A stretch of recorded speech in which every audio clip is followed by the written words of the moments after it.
Hello, Ron. Welcome back to a new episode of It's a Progressive World. And this is going to be the first episode of season 2. So, as always, I'm joined by my co host, Sam, and I hope you're having a decent day. So, please like and subscribe. And, Sam, let's get into this new form of quick tease that we've been doing where you just run through everything. Sure.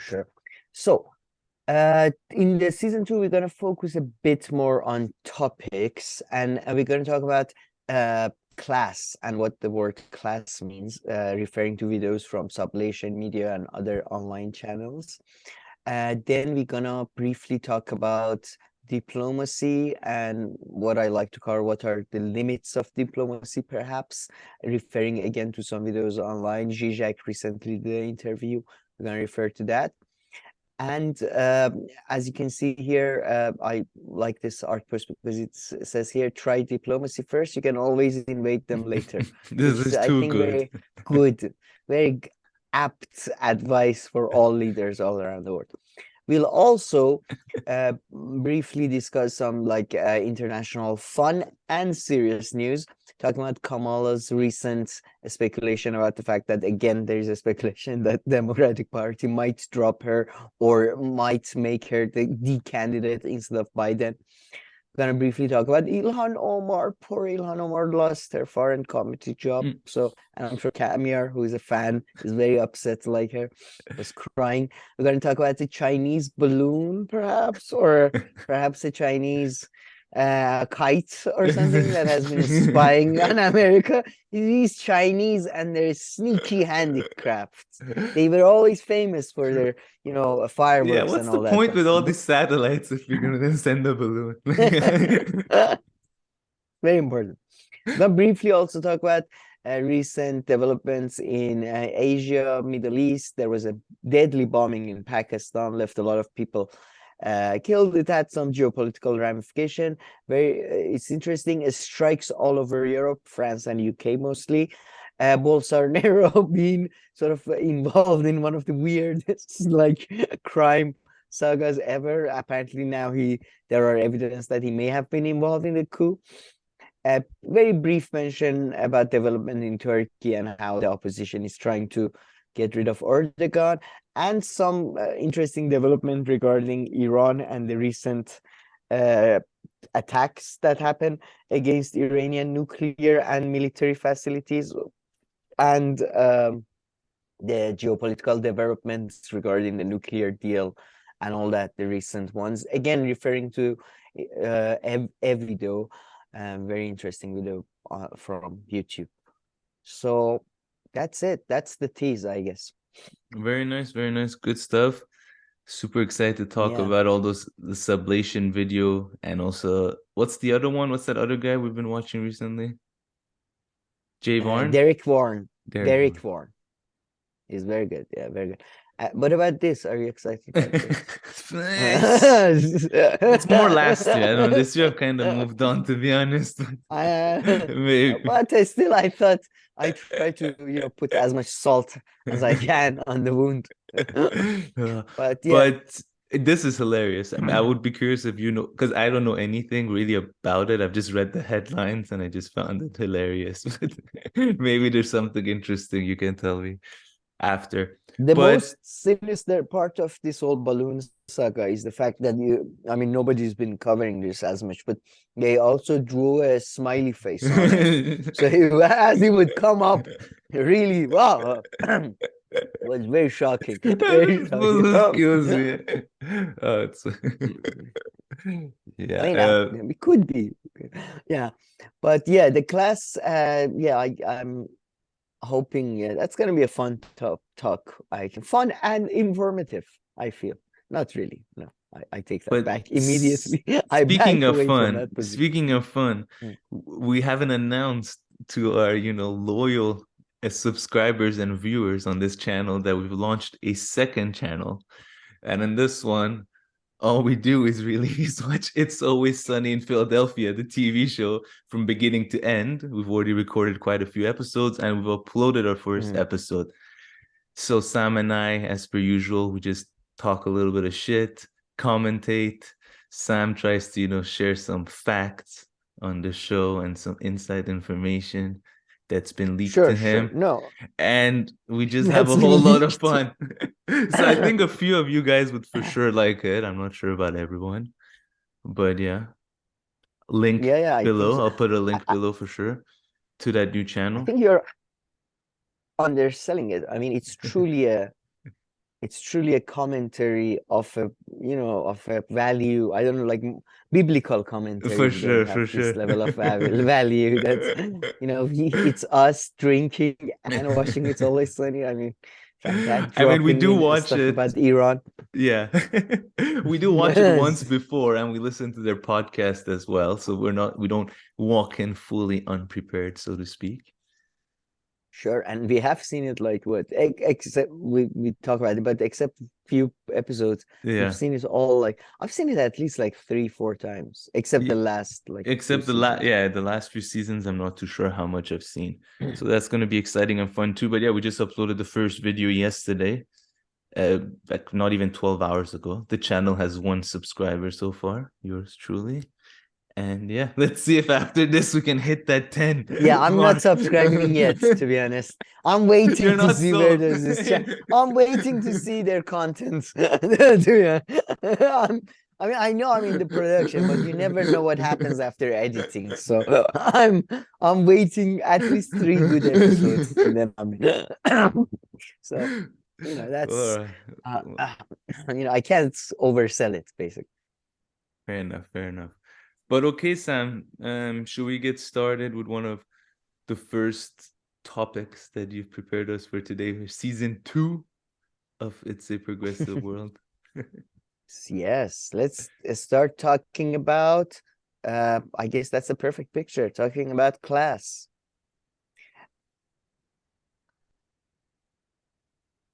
So I left a pause big enough just in case if we want to edit something here. All right. Now, so before we talk about the videos, what is your conception of class? I just want to ask, what do you think class is, when not like in a colloquial sense, and then in a like a more academic like sense? In a colloquial sense, I'll say the same gibberish as the people in the next video say, and everybody complains about each other's definition of Mm. class. But I guess if you're gonna look at a helpful way, so one way that if you bring up the word, at least it conveys some kind of meaning, just like any other word that you use when you're speaking. I think it's a combination of the person's like how the wealth of their family that they were born into, the kind of education and their own trajectory that they follow, and then the kind of money that they're making. So based on those, then like I would say like, oh, this person is like from this kind of class. But then when I say someone's from a different like class, I would more be referring to, I guess, is that they make a significant more amount of money, like someone is making a few, let's say even a few 100,000 per year, and the person who's making millions and millions and millions. So I guess it comes down, now that you made me think about it, a lot of it has to do with money. Made you think? Like, now that you forced me to do this, I didn't wanna. And I I guess, guess. but I understand the argument of like how different also different like jobs and occupations and education bring you closer to different classes, in the sense that you would then hang out more with these people that you would in a way define as being perhaps in a different social class. Yeah. Another question. Do you see society as having most societies, in most cases, obviously, as having plurality of classes, or do you see it as just two classes, like No, I would largely, say or at least you can say there's a good like half dozen, half this? Okay. something So like that. And the academic one, you're I not mean, Marxist for sure. I'm not either, but I'm but just those saying, ways of, I no, mean, Marx no. discussed those classes like whatever 3 centuries ago or whatever, based on some places that he's seen. So even maybe he would It have does. changed some I things think in around a bit the by now. in Das Capital, I mean, he says 2 centuries ago, I guess, or 18th. And some people no, no, point no, out no, of no, no. how Even no, no. Even in his writing, though, in a one, exactly. I'm pretty sure in the one that he's talking about the city of Paris. I think it's the Burma thing. The article. He mentions like he goes into details of 6 different Mm, groups with it.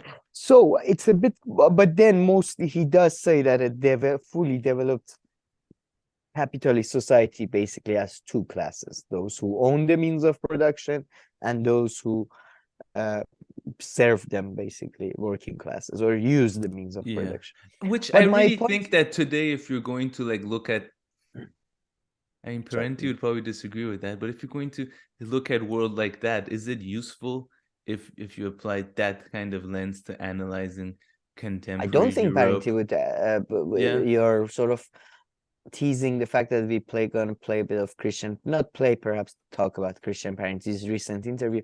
I don't know. That's the thing. I love to find out, but I don't know actually. But I would think no. I wouldn't think so. No, I think it's but that's the thing. And I think this class question and how Marx and Weber, and then following them on social sciences, approached the class question in mostly in Western Europe and America, it goes to arguments that I make for Camille quite a lot, but I'm just going to restate it briefly here, that the influence of idealism and German romanticism, and they're working their way back up to, like, like height of the Roman Empire sort of thing, like in terms of ideological understanding of the world, in a way.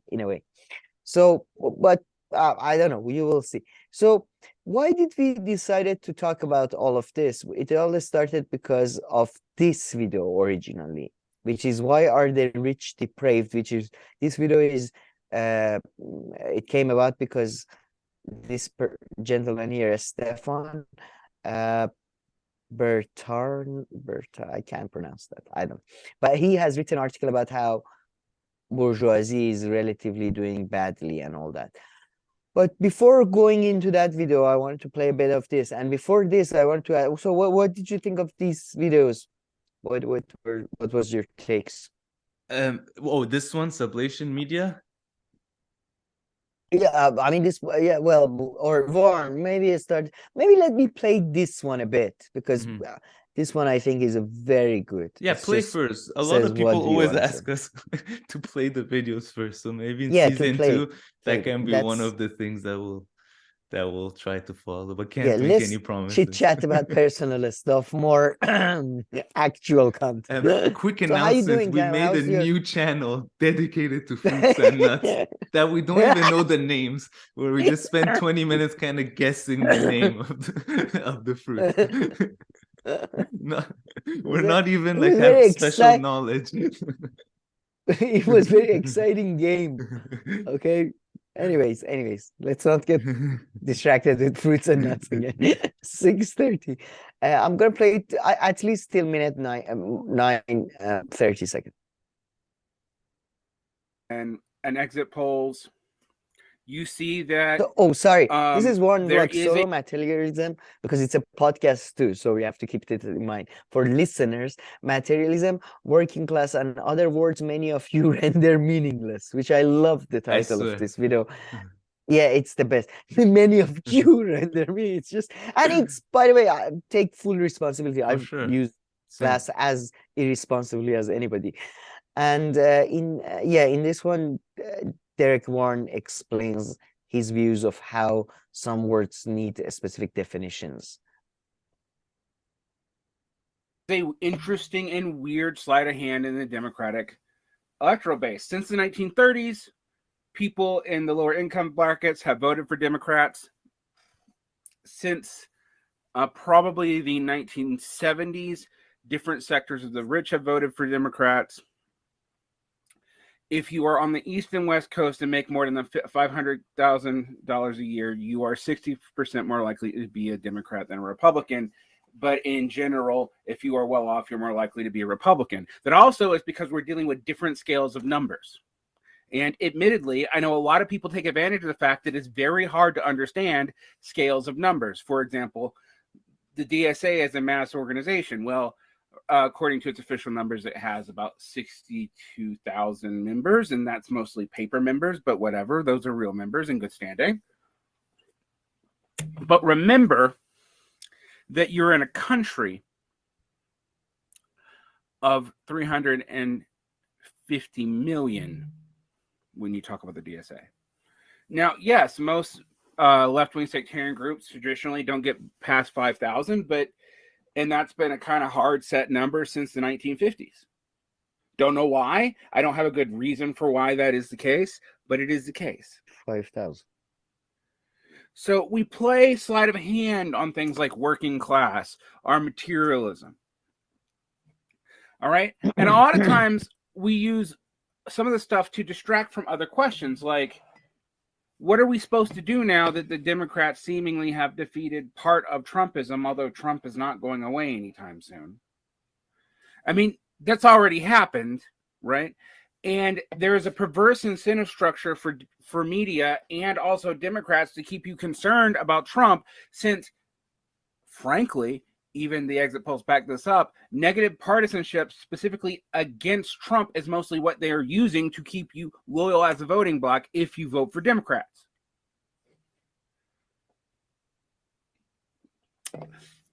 This is a trick, right? We project things onto other things.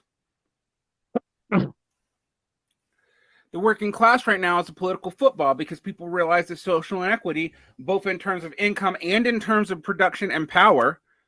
All right. And they are related, but not the same thing.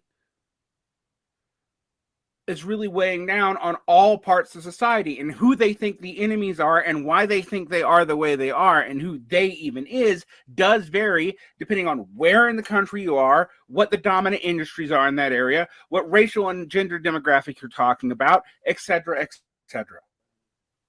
I mean, could it be said any better that who they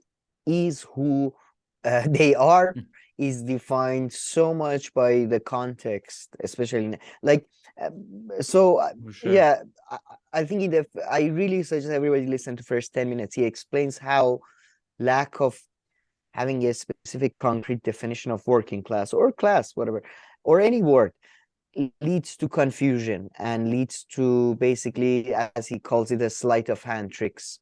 Yeah, So, I mean, in the next video, once we play around the 20th and 21st minute of the next video, it's a crystal clear example of people just using words such as class, bourgeoisie, PMC, and stuff to just mean whatever they want. I'm not necessarily correct or not correct, but the definition is so different than the person that they're talking to in front of them that you have to highlight that there's. I mean, this was unbelievable. Yeah. But going back to Varn's video very quickly, I mean, he does two great things, and maybe more that I don't understand. But he makes 2 points. One of his points is all about working class and all the bourgeoisie and all this. We just have different understandings and completely different meanings for them, and we need to discuss that. And the second one is also how delusional we can be on the left. I mean, his point on the DSA was one of those, right? He's like, yeah,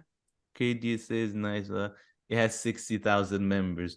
We're in the United States of America. A country of and they're like the biggest one. DSA are actually like a player. They have I mean, the most famous one, at least. They win decent sized elections, right? I mean, they win local elections in New York. I don't know. It's I not really bad. At least they in win New some. This is getting really. No, I mean, we really know one person who won. Once. Okay, that girl won. Okay, I can show you a picture of her. What was her name? This is like becoming like the UFC world champions type thing. It's like everybody's won. Sure. Yeah. The fact that he talks with numbers, and just briefly, man, I mean, a couple of people were kind enough to comment that our channel is underrated, but fucking hell, like his videos, each video is like university level lecture at best university ever for free, and it's 3,300 true. subscribers. This is criminal. I Yeah. mean, whatever. I mean, and But he's hey, like everything. like It's he him, said, you know. this is a It's small not. There is no world. producer. Yeah, but like Sorry? he also pointed out himself, this is a small world. You know, there are only so many leftist viewers and all this No, out even in there. that a Yeah. small Or world, yeah, he though, should I have feel had like 30, his content 40,000. is Yeah. yeah, Yeah. I think so. Yeah. He's Anyway, but great Okay. video. Check this out. I think this is like amazing, really useful video for people. Yeah. Just because forget about working class, forget about class. Like it's a trick people play all the time. They use words in sales, in advertisement. No, You know, yeah. it's I mean, I use it sometimes, like And when it I really want to get out of happens with the situation. biggest words. And they do, like he said, they do Yeah, become meaningless. democracy, Like tyranny. democracy, exactly, authoritarian, you know, or like fascism. Dictator. And on the left, class, working class, these ones are added to it. Where And in again, the next I video, don't want to be, yeah, I don't want to be, as they call them in Persian, mola logati, as in like, you know, oh, you semantic words. What do you mean by colloquially? Okay, sometimes you're having a discussion, chatting. Sometimes then you're just talking academically, and in this case, they seem to be talking like philosophers and academics. Although actually, Frawley does say that she's a sociologist and she doesn't like how philosophers just talk about these weird concepts. But this, yeah, I'm but not hold so on. sure. One more thing I wanted to say Yeah. before we move here. Varn also makes some funny points about, like, you know, again, about the left being delusional of how, you know, what they've achieved and all this. And then he says, you know, nobody talks about like the heartland America and the middle and that big part, what's going on. You know, you shouldn't have to move to like one of the richest places in America, like Seattle, in order to have, like, you know, a socialist party that wins. That kind of shows exactly, like, you know, these things The often situation. do well in richer places, contrary to what we claim to think, that, oh, like, if only in working class people were exposed to socialism and all this, they would for sure vote for it and There is run a with huge it. amount of romanticization, and this is, by the way, a reaction. It's kind of like, you know, this is my view. There is a lot of female action movie oriented. There is a lot of movies oriented around this female action hero or a group of action heroes, right? It's a big thing on Netflix. Some of them are amazingly good. I really like some of them, like Kate. Very good movie.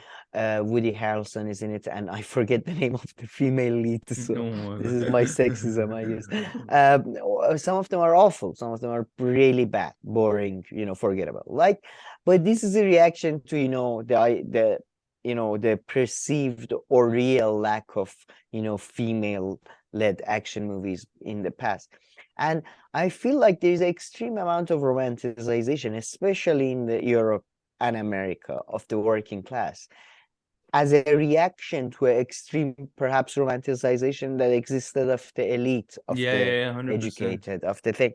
And hopefully the next generation, I'm hoping, will balance it out. And I feel like this fits in with my theory of like European and American or Western, whatever we want to call it, culture, reaching the same maturity as perhaps Chinese and Middle Eastern or other, like as in maturity. Not, by the way, I'm not talking about normal, I'm just talking about the media producing class, really, which is not necessarily representative of everybody. Not at all. So I hope nobody misinterprets that I think more people are mature in China than they are in America, or in, it's just very specific group of people. So, but what did you think overall? Did you like the video? What did you think of? So, Stefan Bertrand's article is prompted by the this advertisement in UK that said that, okay, your parents could have get a good mortgage to buy a house. You can get a vegan avocado toast or something. And then he said he was, and then he was prompted to write this article that what has the bourgeoisie done for us recently. It kind of, there's a bit of a sort of reference to the Monty Python joke. They mentioned the aqueducts. You know, I told you about the Monty Python joke in which the Jewish resistance groups are like, what have the Romans ever done for us? Well, they built the roads. Well, besides the roads. Well, they got rid of all the thieves. Well, okay, they provided security. The aqueducts, they built okay, besides all of that. So, so then they're talking about the bourgeoisie, and he's talking about how come the bourgeoisie are so depraved, as they put it, or how come they're so ineffective these days. And by the way, somebody put, I liked it in my own account, so I don't know if I can see it here, but somebody put, by the way, bourgeoisie are not the only people who are depraved, which I thought was the perfect answer. Oh, here. It's not only the rich that are getting more depraved. That was it. So another like from our account, I guess. But I want to, sorry, before I want to play something from minute 20 while maybe you give your views. I'll just go there. Yeah, no, let's actually exactly play as soon as you have that ready. But yeah, it was fun to listen to. They're all very enjoyable people. They're, of course, very educated. Oh, Douglas Lane, man. Yeah, and but Doug isn't Douglas Lane perfect at pointing out, like, just where in your argument is a bit loose? He just targets that. Exactly. It's very so good. Let's actually watch that now that you mentioned that. They did something useful in that they were operating. I just wanted to go a bit before minute 20. And centralization made it a lot easier to expropriate all of this from capitalists as well. But the important thing is that early capitalists, as owner operators, had a dual role. They were, obviously, they did something useful in that they were operating something to a certain extent, and they were also money capitalists. But with the development of the stock market and the transformation of profit into interest, it becomes very clear a transition happens both in the world and empirically. It becomes obvious to everyone that all the capitalist claims, like, oh, do I not do something? Do I not perform an important managing function? Are lies, because they can just sit there and just totally passively extract and just leech out of this system. It makes it very obvious that this is a social system of production from which they have a completely passive role in simply leeching out, removing from the system, removing individually from a social process. Marx doesn't say removing individually from a social process, but this long ago, in the transition from like owner operators to just pure money capitalists, it was obvious that the capitalists performed no useful social function. But I suppose I can kind of understand what you mean in the sense of like the necessity of capitalists to kind of oppress the working class and to have some agency in that. And I guess what you're saying is even the bot will kind of even take that over and sort of push the capitalists out of that role of in class struggle. Is that what you mean? Yeah, I mean, I think you're definitely right. That kind of in like a real functional role, the bourgeoisie has already been replaced in lots of ways and has probably been for a while. But I guess the kind of point of the piece, because it then relates back to kind of the worry about communistic nihilism, is that the kind of last illusions will be taken away by AI development. The last illusions will be taken away from the bourgeoisie in terms of, you say that it's obvious that the bourgeoisie doesn't do this work, but I don't think it's obvious to the bourgeoisie. And maybe this is kind of they will always try to justify it. You know, they'll say, do I not work? Do I not do this and that? But of course, like, they can just sit back and do nothing. They can work if they want to, but they don't have to. But at least, you know, the fact that they could and had that option where we don't made it obvious that they were not contributing to the labor process in the way that workers were. Yeah. Yeah. I mean, aren't you really talking about the PMC and not the bourgeoisie? I don't think so, because I mean, I don't know. I'm a real believer in. I believe in a very broad idea of the proletariat. Oh, do you? So you think do you think the management class, the managerial class that actually has been in charge of creating efficiency and therefore disciplining the proletariat, are workers? What kind of class are we talking about? I think for me, it has to become very, very senior to kind of step outside of the working class. And then also, I mean, it depends on kind of like if there's obviously some people who are very senior but live in a country where capitalism is undeveloped, so that they couldn't actually live without the necessity of labor, and so maybe it's not actually to do with the function they actually perform. Like if you hire an efficiency expert This in part the, is in the amazing, people. 1960s to come into your factory and not only create new rules and guidelines for the workers, but perhaps help you to introduce new machines into the process. Is that an efficiency expert bourgeois, or is that efficiency expert proletariat, or is that efficiency expert part of the managerial class that uses expertise in scientific get the understanding dog, maybe the to be dog. truly in charge of Can the help direction clarify. that I am. capital develops. Look at the cute dog. For Don't me, attack that him. person is well, it depends how much kind of. Oh, I think it for me, it depends depends. kind of what their relationship to capital is. Otherwise, apart from that job, like if that person kind of does that job in the sense that any of us do any other job, in the sense that they have to do that or they wouldn't be able to make their mortgage, and that person certainly is a worker for me. Even it rich depends, people dude. have to work. Okay. Like I don't know where that came from. Like the point is that they make too much money based on what they do or something like that. If not, besides it like is. aristocrats, everybody else kind of has to work. Even people who come up from like a well-off family, like they would also Okay, there are need two to work. So, before. but one thing, perhaps if I should have RBN heard paused. that definition of class that the people Oh my included, they would God, yeah. burn down their city like immediately. Revolutionary blackout would have, yeah. They would have attacked everything and everyone. What did this cracker say? Anyways, no, before getting into the whole class thing, I just wanted to say that if I were an academic or a media, as in if I were actually making my money through my media appearances, which happen to be exclusively on my own channel for now. So if I were making money, if I were an academic at a prestigious university, perhaps a Swansea University, I wouldn't say, I wouldn't say they're leeching off of us. And I wouldn't say, because they can afford to not work and we can. Like, you are as far away from work, if you do media or academic work, as like that's it. You're the furthest from actual Not work. according to not according to Stefan's formula. You bring in a variable. They were not contributing to the labor process in the way that workers were.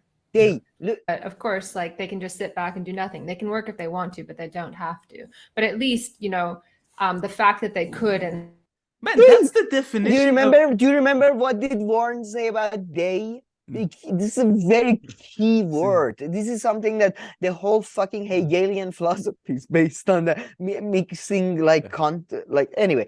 My point is that even people who work on sorry. Wall Street have to work, right? Like even if those guys get fired, they will also not have their mortgage or anything. So this definition that she's giving, like, people who don't have to work, that's like, some they are now and that's these the kind thing, of man. people. To be charitable to them, after Stefan, let's go to the class thing. So after Doug Lane kind of calls them out for the lack of who the fuck are you talking about? Basically, this is getting really By the wishy-washy. way, I forgot to mention, according to him, I'm super working class, according to him, because I'm nowhere near executive. I mean, did you hear his definition? Of course I am. How am I not? I mean, he didn't give a definition. That's the thing. No, they don't give a definition. He does. Then when he asks them, he's like, no. Should I play again? Yeah, go back at 2145. He says anybody who's not in senior executive positions is working class. Okay. The PMC and not the bourgeoisie. I don't think so, because I mean, I don't know. I'm a real believer in. I believe in a very broad idea of the proletariat. So you think do you think the management class, the managerial class, that no, I know what you're saying, but then there's 5 seconds left. No, you're taking away the evidence from our viewers. Oh, He is it? says- Should I play He it? literally 5 more? says it in 5 seconds He after this. has been in charge Yeah, play. of creating efficiency and therefore disciplining the proletariat. Are workers? What kind of class are we talking about? I think for me, you have to become very, very senior to kind of step outside of the working class. And then also, I mean, it depends on kind of like Okay, pause. if you know, there's obviously some people Okay, I was right, who are Stem. very As you can see, it says it depends. If he doesn't give a specific definition, Yeah, that's the thing. But he gave a gives bit the- though, you yeah, and then he remember I goes on, asked you. yeah, then he You goes on to remember I say, asked so he you. would probably say that I'm not because of my parents. But I met the first half of his criteria for being working class, who said Sure, you have sure. to be That's senior. my point, though. Actually, at There Spar is- and Brawl, we're co-owners, so I take that back. I'm actually CEO. And you're the producer and stuff, technically. So you're more senior than I'm just the writer. Exactly. I'm exploiting I'm you. a poor working class. He's exploiting me every day. I come here and just enjoy the I fruits of your watch labor. all these videos. I send him notes. He doesn't read them. I'm working at the strategic level, Sam, okay? I'm No, more but like do you long-term remember thinking. Do you remember I asked you if you believe in a plurality of classes or two classes? You could argue there is a reading of Marx, and he's subscribing to that reading when he says, I have a very large conception of proletariat, that only people who own the means of production, which would be very, very, very few, are a different class. So Yeah. in a sense, because for Marx, it is true that I have that somewhere in my. That's the I problem brought now. something That actual. doesn't apply. So, Like, see, I've guys, yet see, to wait, meet wait, someone in wait. my life who No, owns means let of me read this. production. Like you just said, that's No, very I few have. people. Come on, exactly. But you see them. Listen, I haven't in met in a Capital long Volume time. 1, Marx identifies his new notion of class early. He defines it as a distinct social process that occurs together with the physical labor process within the activity known as production. In production, workers labor, men and women use brain and muscle to transform naturally occurring objects into useful products. They labor with raw materials, inputs, tools, equipments, building, etc. that constitutes their means of production. But the labor process is not the same thing as the class process. The class process refers to different connections among the people engaged in production, that the labor connection where they collaborate to produce with a specific product. Class for Marx refers to how in production a surplus gets produced. All human societies produce such surplus. However, societies differ in how they organize the production and distribution of surplus. So as you can see, for Marx, and Varn talks about this in his videos here about class and all that. It's about, and in this one, I think, when he talks about materialism, it's about your relationship to a material social process. Or material social process sounds like an oxymoron, but a process of production, I guess. So for him, it's your relationship to that. So in that sense, there are only two classes. Okay, Yeah. is that Yeah. fair? But then now I wanted to go to what did you wanted to say as a criticism, because I wanted to say what you said. You wanted to Criticism of say what? something. You wanted to say, but this is, and I stopped you because I wanted to give this definition. I think you wanted to basically get to the point that it's not really useful. It's not I like mean, it that doesn't. I said before, yeah, for sure. Yeah, it's basic. It's when they talk about base and superstructure, and Marxism talks about that. It's very useful to know about that, and it's at that level. But that level needs further developments. I think, in my view, some people may say all of that is fluff and bullshit, but I do think talking about a class of people who are like estates, as in like people who come out of state institutions or are loyal to state institutions, versus, let's say, professional doctors or cobblers or whatever, like I do think those things are helpful in our political understanding. 100%. I would 100% agree. And in different countries, you can also see different versions, right? Like in some countries, let's say like governments might change and all that, and then suddenly the next generation of people who work for the government, they don't necessarily come from some kind of high social classes or anything, but they're like, you know, they've gone through the system and they've been ideologically aligned with that. So then, but then they work for the government, right? So like, then what kind of social class are they? How would you define them? And then perhaps you need to think in these more And layered ways. So in a way, what seeing- Stefan says, we make fun of him, but he's correct to ask, it depends on that, it depends on this. That is all correct. No, it's just it that before he was undermines- ignoring, before Yeah, they were exactly. talking It in a way undermines that as whole if it doesn't discussion. depend on anything, right? So that's why we're laughing. If not, No, he was asking it's all the just right such an questions. abstract idea. Yeah, if not, he that was suddenly why- asking the right questions and making the right points, no? Like when he was defending himself against Doug. Because yeah, it does depend on this and that. If you're gonna reach a level where it's useful. No, first of all, I think first of all, okay, now that's why I had this, because in this video he talks about Max Weber. Now Max Weber is an extremely, I think, misunderstood figure in sociology, especially by the leftists. And I think Derek Varn does a fantastic explanation here. But first of all, let's talk about ideal types. Max Weber talks about ideal types. Ideal types in sociology or in social sciences are basically in it's kind of like ideal types are equivalent of lab tests in it's the perfect science. Example in a way of something. It's the but it's not real. No, it's like it's never real. It's typically exists. one example, but then that whole group that they put it on will be different from that, right? So it's just like the perfect example. For example, there is an ideal type of definition of a tree. When we say tree, you know what we're talking about. But a tree, well, is it a pine tree? Is it a willow tree? You know what I mean? Like when it becomes a species, nothing exists as tree.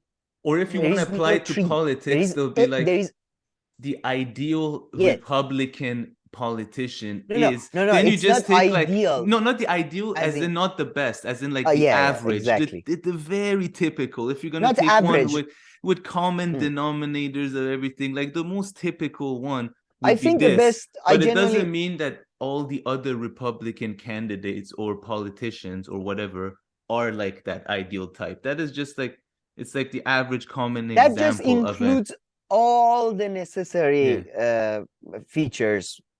Yeah, maybe all of them don't have those, but I think that genuinely the lab test thing is a good example, because we are talking about science. Yeah, so you can never recreate this situation in a lab test, and it's the same with the ideal type.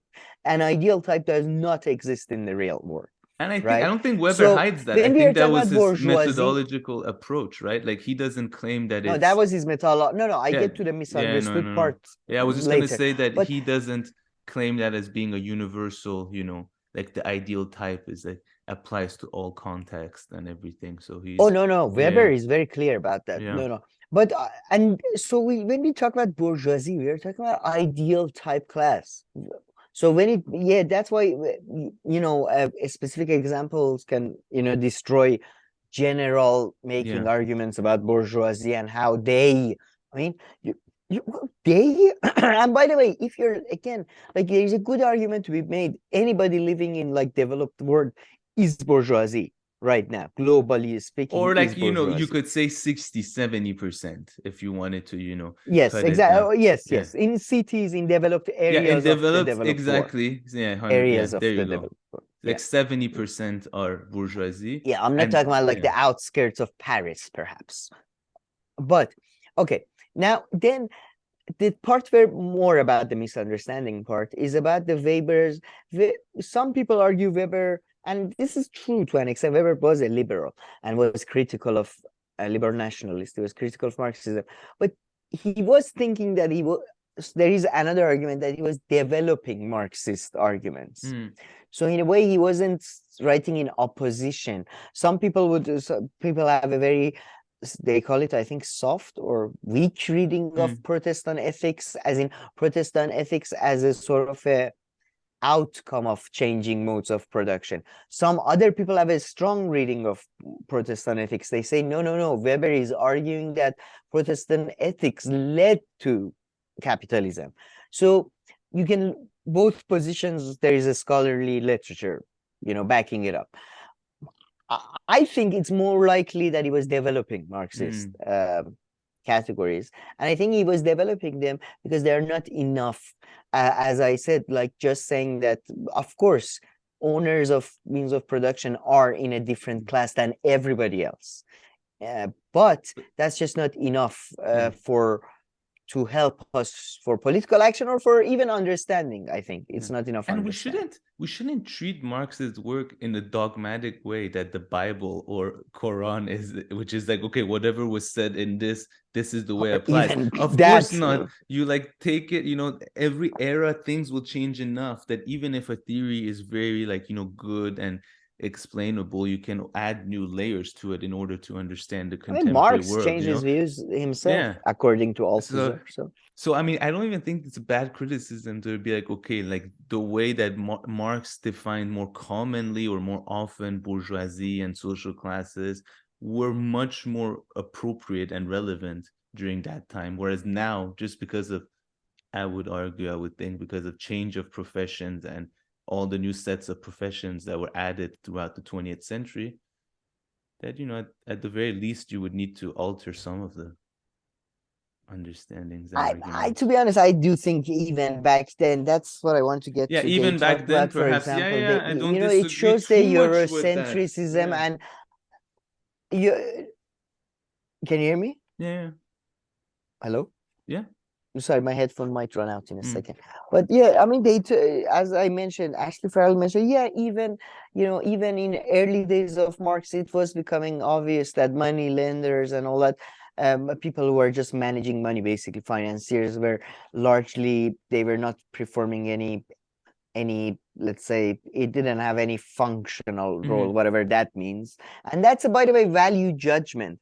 And they are stuck in that sort of a Marxist sort of industrialist set that anything that can visibly produce something. So they are making value judgment. And I might agree with that value, but it is value judgment. And they talk about like, have you read the Bible or Quran? And, money lenders, Jesus goes after the money lenders. That wasn't my point, but yeah, usury is banned in Islam, in Christianity. Like, this is ridiculous. This is what I'm talking about, the German idealism that they were all, including Marx and these people, are infected by, that they're working slowly their way back towards what the word class comes from the Roman census, when Romans used to do census, and they used to have different divisions based on different professions of people, and they're slowly working their way back to that, like with the now this class, that class type thing. And it's because it's useful, because it's describing something that we can see in real life. And Marxist class is useful too. Perhaps we need another word for this or another word for that, but we have to be very clear that we are talking about two different conceptions of class, and there is nothing new about it with Marxism and developments of capitalism. I don't believe this historical narrative. So that's all I was saying. Great stuff. Do we have anything else you want to add to this segment? Forgot about this. Just wanted to talk about the Christian parenting thing, and in this, sorry, one second before you get into it. Great headline in the sense that it's a bit explanatory of what they discussed. So it's diversity in quotation marks is a ruling class ideology. So again, Parenti, he often does his, kind of arguing against new leftism and that kind of obsession, but with wokeism, but a lot of great arguments and sober points made in there. Sorry to cut you off. With historical examples and evidence, he points out that diversity is and my headphone is off, but you guys probably can hear me, so I'm just going to continue talking while I put my other headphone on. And he talks about how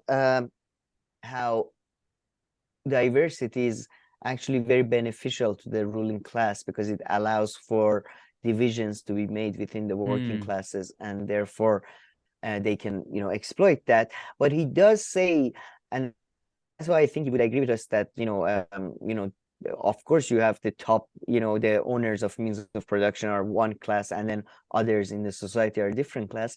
But he also points out those divisions are real, and there is, of course, it's not to go full conspiratorial, but it doesn't mean that there is like everybody's conspiring to, you know, exploit those, but those are real, and there are conscious efforts to highlight those or, you know, diminish those and that type of thing. So he means that, so if I understood what you're saying, and what he says is saying, like, you know, there isn't just working class, but, and like, you know, they'd try to divide people into, like, you know, women and men, then, like, I don't know, like the trans working class and so on, like, so they want to, you know, diversify it in this sense. And then he says, and then I guess the second point is that, and that is like true, that is a reflection of reality, right? Like these, like, you know, woman worker and a men worker and XYZ might have some different parts of their identity that is bigger and which plays a bigger role. Is that I don't think I did a good job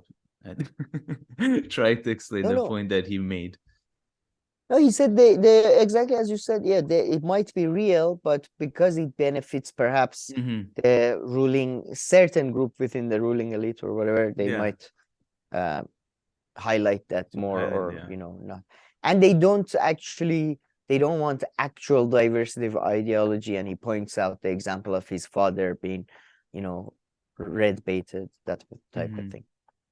So you know, that's. And by the way, this is a good video by Vice Crack, again talks about this is about how, again, listen to this, like he talks about how capitalism is a necessary part capitalism of the dialectics of history. Sorry, I heard a dog and I thought it was a dog here. Go ahead. Correct me if I'm wrong, but didn't Marx identify capitalism as like a transitory necessity?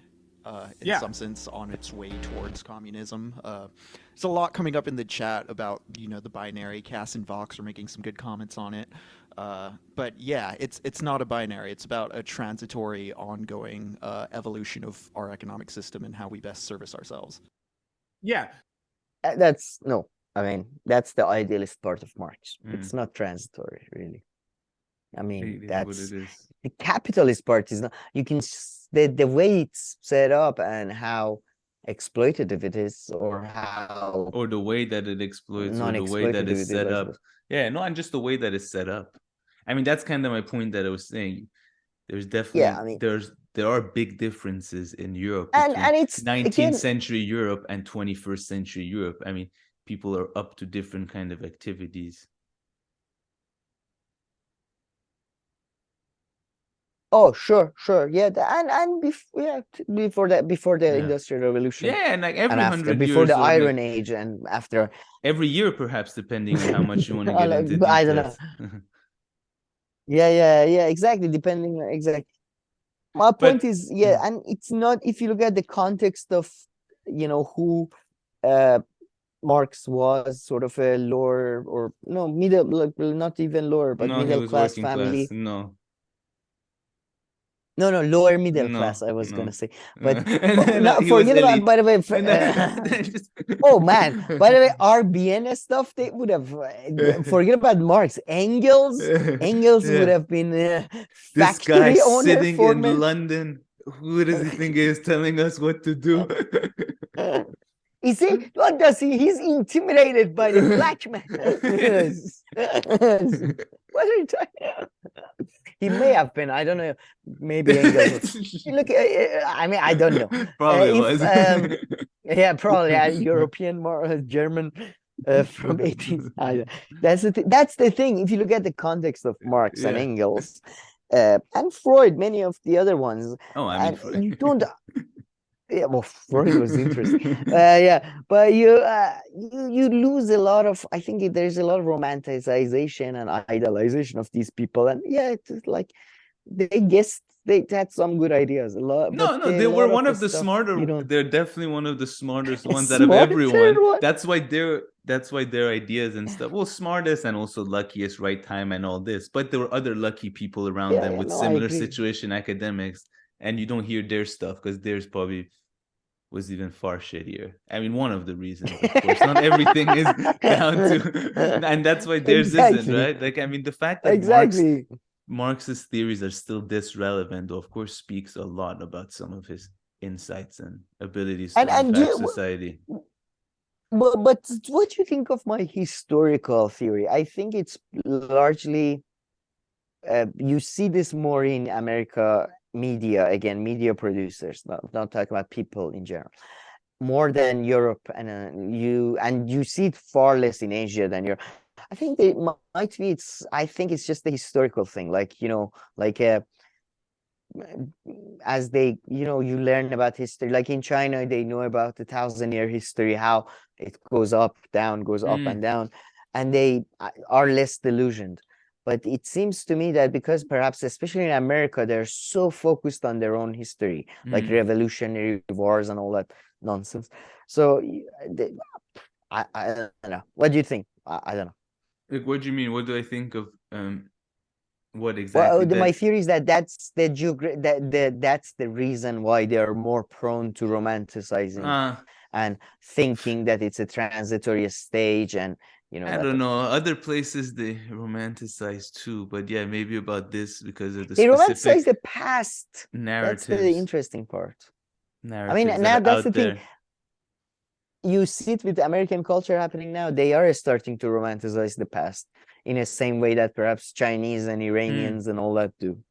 So maybe another evidence for my side. Just saying. And did Parenti say anything else that caught your attention by any chance, or? Oh, he said a lot of good things, but I don't remember. No, he talked about exploitation, and that was interesting. He differentiated between exploitation and the bad one. Yeah, exploitation is. No, exploitation is bad. The other one. Yeah, I forgot. Or what? There is a no exploitation and not owning your means of production or something like that. He differentiated. When was that? Anyway, my bad. I should know. Between being being exploited as sports people. He used it around the sports, being exploited and being sort of I guess paid for that exploitation. Yeah, exactly. Yeah, I think he said exploitation doesn't necessarily mean that you're therefore a poor person or something. And I think he took the example of sports to make a big point, because his point was that, like, even if you think that giving an athlete tens of millions of dollars, a lot of money, what the hell do they have to complain about? There is somebody else who is making a bigger ratio of their money agent than compared the owner, especially the owner of the team, I know, or something. So that was but he differentiated to make that point. He's differentiated exploitation and what I forgot. By the way, that's a fascinating thing. Just you mentioning agent owner thing right now. You know, right now there's a good case to be made in a sort of a public system ownership. You argue the people who technically own the means of production have the least amount of control over the means of production. It's the manager. Like, you famously, no Hollywood studio makes any money. They all no movie makes any money because, you know, they all want to, but the salaries of CEOs and the bonuses are where the real money is made by people. So there is and I mean, you can say who owns like the means of production in a way right now. They're like, I'm guessing, small to medium-sized factories in China. And can you claim that perhaps they are like the most? Because I mean, they literally own it. Like, even Apple doesn't own the means of production. I mean, do they, or am I just talking gibberish now? That's the thing. That's what do we mean by own? Like, they don't own the factories. They pay some Chinese, I'm guessing, like mid-sized business people for most of their part. Not even the biggest Chinese corporations. Yeah, exactly. Is owning the means of production, does it mean to control, to have your name on a deed, or to control the policy of a government regarding something? You know what it's exactly. It's but no, I have to say though, the idea that, like, it was so, like, academic person at a university saying, you know, they can afford not to work, but we have to choose. It's like, who are we? Who's we here? No, I mean in the sense that okay, fine. I know she has to work. Academics are neither exploited Yeah. nor they are like working. Yeah. Like they get some good money for like average money for literally doing the least useful thing in the world. But that's my point too, though. Ashley also needs to like that. That's why that makes no sense. Like Ashley, of course, needs to work like to make money, but so do also like managers of big corporations or people working at Wall Street, because if they stop working, then that income the money won't come in. The money won't come. So you might that think distinction the money, is stupid. Like I mean, David Graeber, you might think it's a bullshit job, which I think a lot of them are, but that doesn't mean they don't work. Yeah. And it's just it was so funny. Or that they don't need to work. I'm not even talking about like how much effort they put into something. Like yeah. Unless again you're talking about, I don't know, Gaddafi's children. Even Gaddafi's son is now running for election or something. Even that guy he has to do something. Had to start doing the dishes. Yes. But anyways. No, that is funny. You're right, though. She's sitting there with her dog. My pet's dog and like that us too. causes more environmental damage than like 3 African children. That she calls Marx. Okay, no, she calls Marx. It's just because from they keep it, the whole video is called what has the bourgeoisie done for us. I mean, from a certain point of view, from a third world point of view, you're talking about yourself, huh? Is that who you're talking about? What have you all done? I mean, how easy for them it is to take up, a slightly more aggressive stand against the state. They don't. So stop being so judgmental about everybody else. And I love what prompted the Stefan guy to make this video. That again just shows, we're talking a leftist bubble. So the video kind of, the ad that really made him do this article highlights that, the point of the article is, I mean, the ad is what it says. Back in the day, we promised like housing, people can buy housing, your parents, the previous generation can buy housing. Now you can get really good crepes or something, right? Like that's the ad. And so he's like, I mean, this ad bothered a lot of people in the UK. I would love to know the people who are bothered by this. Yeah, maybe something else. No, and then was. Then he's like, meat bothered me so much. But then, okay, before we get to the meat bothered me so much because X, Y, and Z. And then they go on to say, like, why is that even a good ad? It kind of just shows how ridiculous these are. Well, it's a good ad because I think it's punchy and like it would make you laugh if you see it. And then you would remember that stupid crap. So my point is that like this whole way that we view stuff and we get to them are through this leftism. I mean, even I'm pretty sure the point of the ad was to make people angry and get a sort of a controversy going on, and then they apologize for it, which I think they did. It was that bad? It was I mean, I didn't see the ad. When I heard, I thought it was just like whatever. So maybe I'm mistaken. It was extremely patronizing and condescending, but his problem wasn't that. But didn't he make it? I know his problem wasn't that, but then the ad kind of like, wasn't he kind of like making fun of that or something and like making fun of itself? Tongue in cheek? I don't think it didn't. It wasn't clearly tongue in cheek. Okay, it wasn't clearly tongue in cheek. No, because it's just so ridiculous, right? They're talking about pancakes. It's not like a politician's ad. It's like a food company. So I thought that it was just like a joke. Yeah, maybe we should watch it. There's this thing called YouTube avocado. UK, I don't know. I thought it was pancakes. Is avocados? Was it pancakes? I thought it was avocado toast. Cake.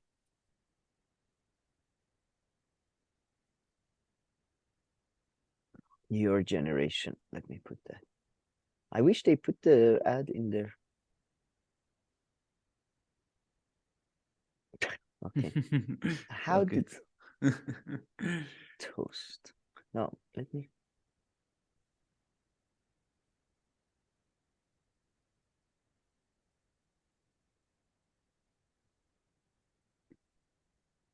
Okay, well, maybe next week, or maybe if we find out, I'll send it to you, edit it in or something. Sounds good. And so that's basically so when we talk about class, if I think we want to talk about something useful in politics, something I'm talking about this group of people Yeah. with this set of interest, I think, okay, just specify. Yeah. And then if you're talking about conceptual thing, I specify that too.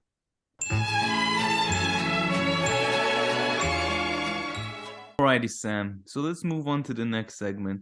So what were these two chaps about? I listened to this Ben Burgis video with Žižek, maybe 15 to 20 minutes, not as much as the other ones. So yeah, what were kind of the main topics of discussion and what caught your attention?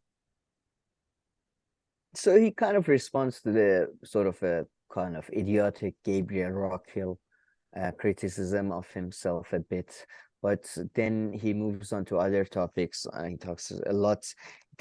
Again, the version of Hegel he puts up forward is very different from the Hegel I read in Hegel, and I don't understand. I really don't. But the version of Hegel he gives is kind of appealing in many ways. But he talks about how he's very, he makes it very realistic, and he's so realistic, and he's anti-idealistic, and it's a fascinating one. But I forget where it was. I think it was towards the end. Maybe I can play a bit here where he talks about Ukraine and foreign policy. That's the part, because Žižek is sort of criticized for his foreign policy from both sides, that he's too pro-America and then he's too pro-communist. But let's see. You know what term? You can imagine how I got an intellectual orgasm. They used the term war conditions. They said this is a wartime crisis. You know that in United Kingdom, 7 million people are waiting for specialist exam with no serious chance to get it. Oh, sorry, it's not here. I thought it might be. But at any rate, I do think, while look, on the Ukraine-Russia thing, okay, I think I completely disagree with him, because he thinks Europe should become more like supportive of Ukraine. But I completely understand his position. I think and in some ways I wanted to get to this, like Chomsky, people more close to Chomsky's analysis in many ways are more for diplomacy. Like, they keep talking about diplomacy. And this video kind of comes into it regarding Israeli-Iran relations as well.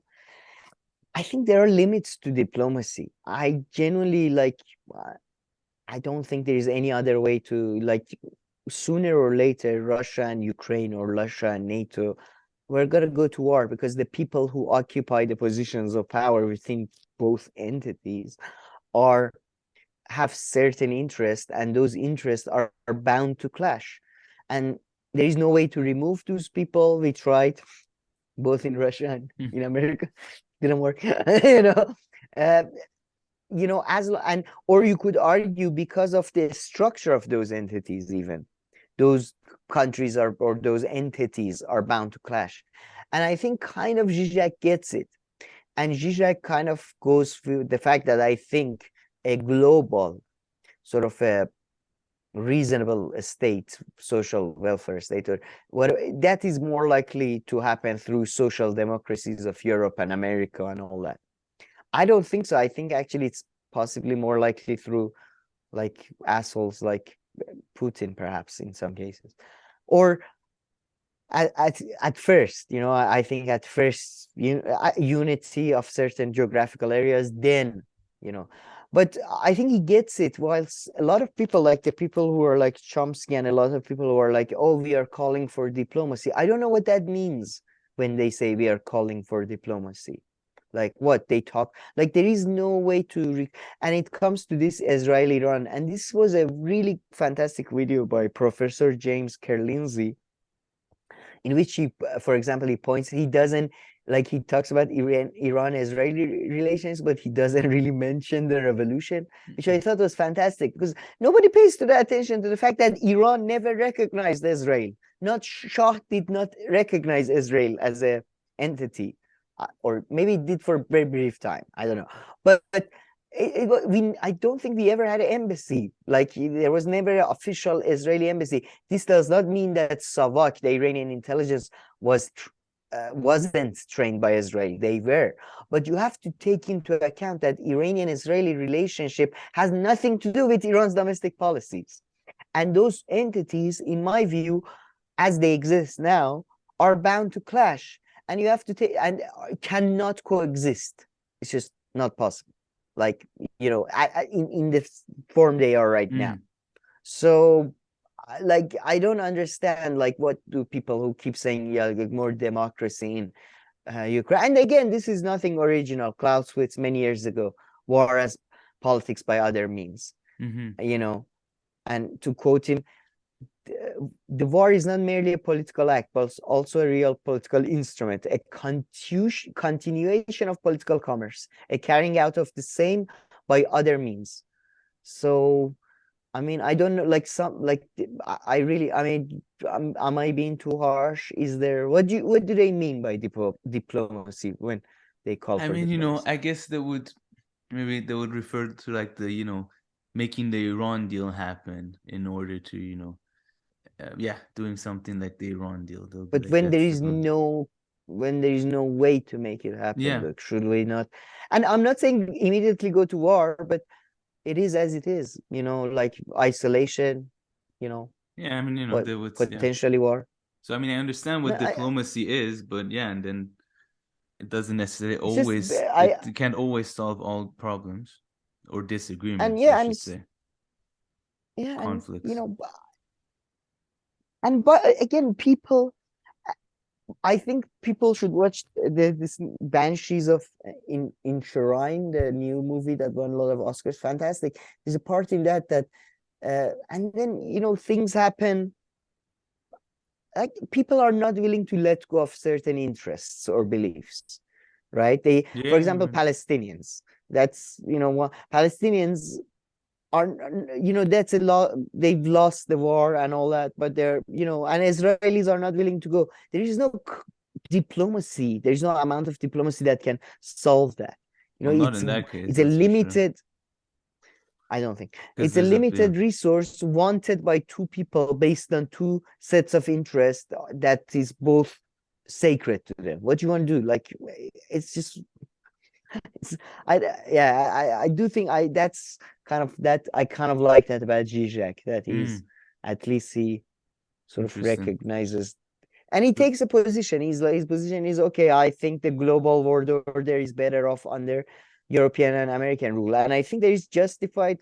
There is a scholarly evidence. You know, you can put up a case for that. It's not a bullshit case. I disagree with it. I think much better case would be something like a concert of Europe, but at a global scale, like, you know, sort of balance of power situation. But that's not happening either, so who knows? I see. So yeah, that's what caught your attention here, huh?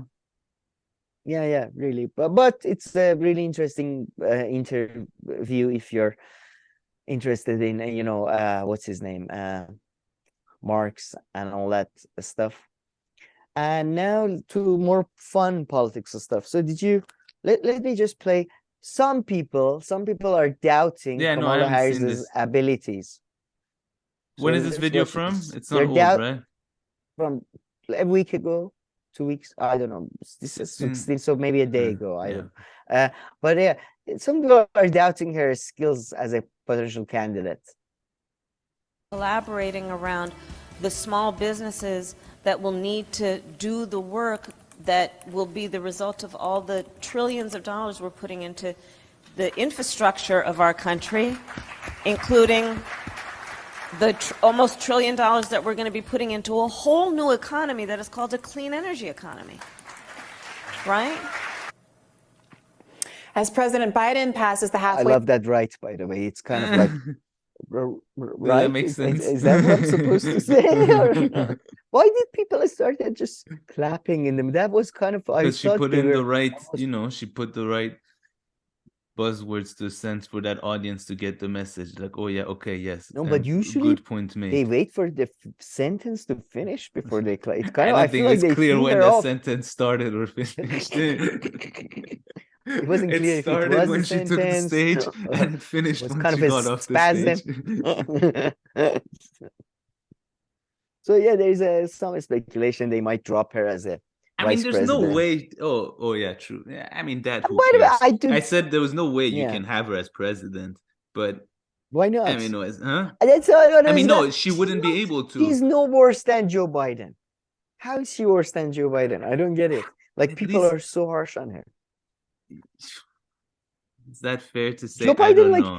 Joe Biden in front of the what is fair to say or not? Yeah, I'm trying to think. I want to say Joe No, Biden Joe was more like capable. in like for it's But it's good in point. recording. He smells like girls' hairs in public. He's like, like I don't know how this is worse than that. I don't get it. I really. No, you can let her. She just won't win. I mean, that's more what I meant. I would say I have a slight bias here. I find her slightly, for a politician, she's good looking. I would Man, say. she used to Very date. good-looking. Didn't she used to date like a director or something? Oh yeah, I think so. Let's check. Let's get into her personal. But she looked different back then. Yeah, she's not the worst looking, that's for sure. No, she's good looking. I would say she's for average. I mean, I For think average, she's she's dressed all okay. weird and all this to come off as a prosecutor, Democratic politician. But if not, she just toned it down a bit.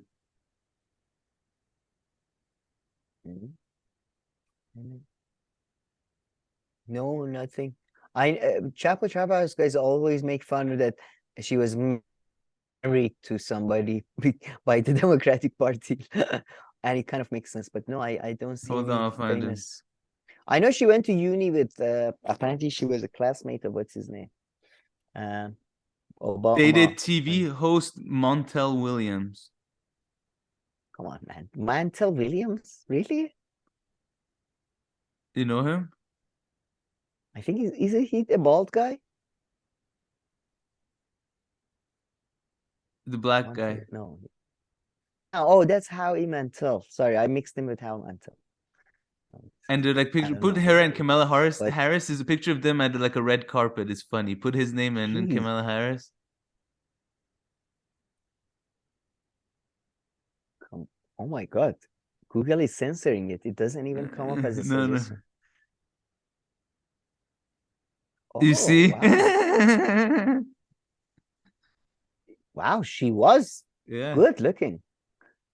And is he, how old is he? How old is he, do you think? Looks fucking 67 young. now.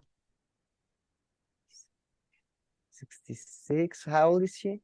She's 58. We just saw. You're like grandmothers.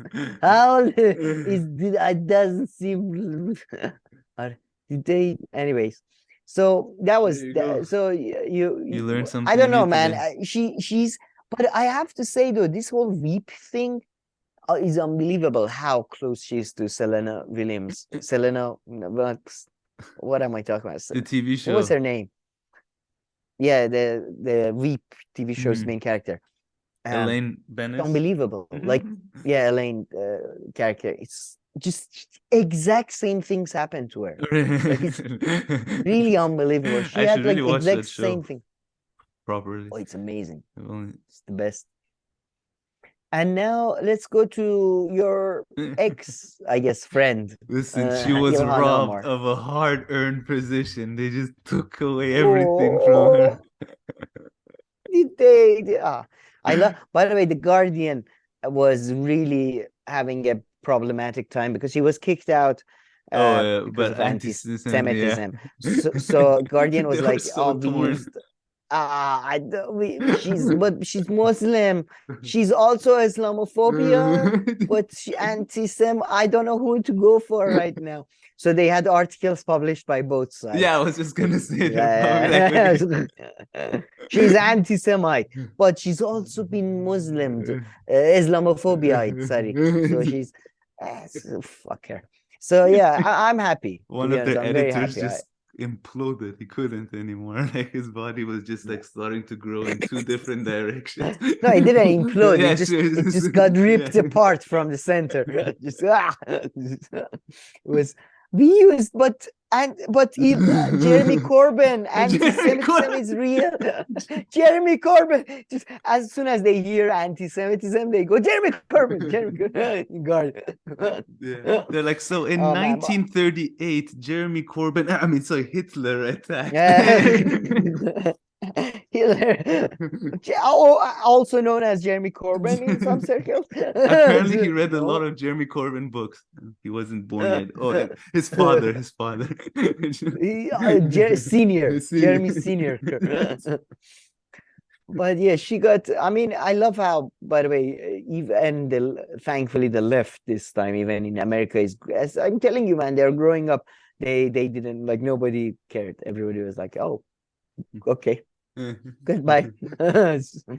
So she's gone, and then let's see this, and let's have a bit of dogged you is that of your relationship with Jeffrey Epstein. Do you regret the relationship that you maintained with him against Melinda's advice and wishes? I've said that I mean, this is you're going way back in time, but yeah, new audience. I will say for the over 100th time, yeah, I shouldn't have had dinners with him. Epstein had a way of sexually compromising people. Is that what Melinda was warning you about? Melinda, No. I love the Melinda. I mean, it's no. I had dinner with him, and that's all. And that you regret the relationship, the acquaintance? That I had dinner with him. And the relationship between the foundation and Epstein, which There never was any relationship of any kind. So, do you think man, British journalists give one shit what your response is? You're mute. Oh, no, I'm not. We just spoke over each other. Do you think British journalists, can you hear me? Okay, sorry about that. I was saying, do you think British journalists or interviewers give two shits about what your response is? Not that he was giving good responses, but she just goes from her question to next question. You know, like it's completely like irrelevant what he said. You know, Bill Gates could have said whatever he wanted, and she would have just gone to like the next point. No, So man, you're admitting that you did framing. it? No, I swear, police, I was found to not No, have come done on, it. you admit it. So 2 years ago you did it. Then just like slightly different formulation of the question. So 24 months ago you did it. Huh? I love the frame. I love the framing in the very beginning about in which Melinda. I mean, it's so obvious that Melinda Gates paid for the question. That Melinda Gates called her before and mentioned my name, mentioned how I advised against this, and it was like.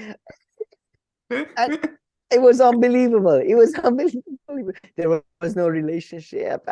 You know, I was just, you know, Dinner. Dinner. It was many. I shouldn't have had. Million times I've said no. Did Melinda put you up to this? Did Melinda? That bitch. That fucking bitch. I can't. Oh my God. He has. I have to say, he's very calm. He's very good. Under questioning, but she was great. I love the part where she was like, which you regret the dinners, which you yes, I regret. Why do you need to say it so sarcastically?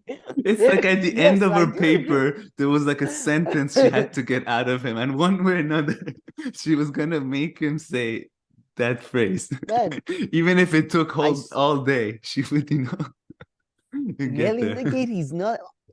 To be honest, if I were him, though, I would start sort of putting stuff out there about Melinda knew and loved about me going out with him. She was happy to get me outside the house. Anyways, so that's that, and now let's go to a slightly more or less serious, perhaps, news with where are they? Oh, here. Let's start with this. Did you hear about this? That apparently he attended a meeting or something? No, not at all. I like to just clarify for potentially new viewers or anybody who's not in the loop. You're married to somebody who's from Brazil. Yeah. You have family members from Brazil. Live with them inside the same house. All right, just to be clear. So just so the people who are on the left of politics know that this is like main level politics, and this guy doesn't know about it. So, yeah, basically now they're really going, but he's chilling in Florida, so he's safe. Yeah. No worries. But yeah, it's good. It's good. It's very important. It's a coup d'etat. But yeah, no, I don't. A real coup d'etat. Did you hear about this? Yeah, this I heard because this has been going on for a while in my neck of woods, but doesn't I have affect to say, my man, specific neck of the wood, but in adjacent neck of the woods. man, There's a even lot. though I'm a I like to think in just normal policies, not really. I support mostly socialistic policies in terms of economic. I think fuck them. Like 62 is too young to retire. Really. Like I don't know what I you mean, think, I can see if, some people, they don't like their work at all, and they like, their whole life they wanted to retire at their age. So I can see how this is something that they won't like, but in general I don't disagree with you too much. And politicians often want to lower the retirement age just because they don't want, I'm guessing, unemployment to build up too much among young people. They so usually depends which country. Depends on but no, usually these days the trend has been to go up. But back some up, countries it's because genuinely there's no one there. They're like, we have 5 adults, and can we keep you for an extra shift? Yeah, I mean, to be honest, the whole I mean, this is ridiculous. I mean, 62 with the current aging. No, I'm saying I can see how someone who was, let's say, 59 or something, and they wanted, so they were thinking of retiring 62, then they're bummed out, of course, a lot. But yeah, in general, so if the announcement was like, okay, for people starting like, for like people like, I don't know, from the 1980s onwards, we are talking retirement age is now 65. Sure, there should be free healthcare, free education, up to certain age for everybody, right? Healthcare forever. And there should be housing and food for everybody, right? We can agree on all that minimums. Plus that there should be a minimum amount to be able to, just go out and maybe just live a normal life. But when we are talking about pensions, we are talking about good money. Although we can talk about whether pensions are right now at a good amount or not. So I just don't like all of that. Even if you don't work, you should get all of the stuff I said. But if you work and you want to get a pension, you should work a lot more, because we live a lot more, because we live better lives than our parents' generations. Like, that there is a reason these people should be getting less of a pension, because my understanding of pension is it's not just like a fixed amount that's waiting for everyone. You contribute towards your pension plan, and then they add money to it. So the day you stop working, they'll give you the money from then. That's why some people, they can even take their pension early and keep on working, or retire early. So I think you would get paid less. So I'm guessing people should get a higher pension now if they go until 65, because for 3 more additional years they'll be contributing and working to their pension. I think that's probably that's the best system, right? That kind of something what you said, like I think that's how it is, more or less. You can. It used to at be, least in my Europe or grandpa did that, Switzerland. but is it? But it doesn't seem to be like that in France. Maybe that you not. Can buy out from the system early on. But that okay, makes sense to me. If you want to buy out, buy out. Do whatever you want. But like buy out early, but for less money. That makes sense. Yeah, that's complete. Anyway, but I'm not too like with health and transport and education. Sorry, go ahead. But I don't know too much the details of what exactly is happening in France with the pension. 62 is too low. 62 is too low. Just that's it. Maybe you could say, oh, they're overworked. When they hire more laborers, don't use the same driver for the same train for like 6 days in a row, or famously pilots are overworked. So whatever. UK is continuing its civil war with EU, which is at the level of intensity of like really shitty like action movie from Iran or something. Like basically no intensity. Like the actor Europe working his scene in his kitchen, Yeah. just taking it easy. Practice. It's a homemade movie, really. That's Yeah. the level of intensity we are talking about.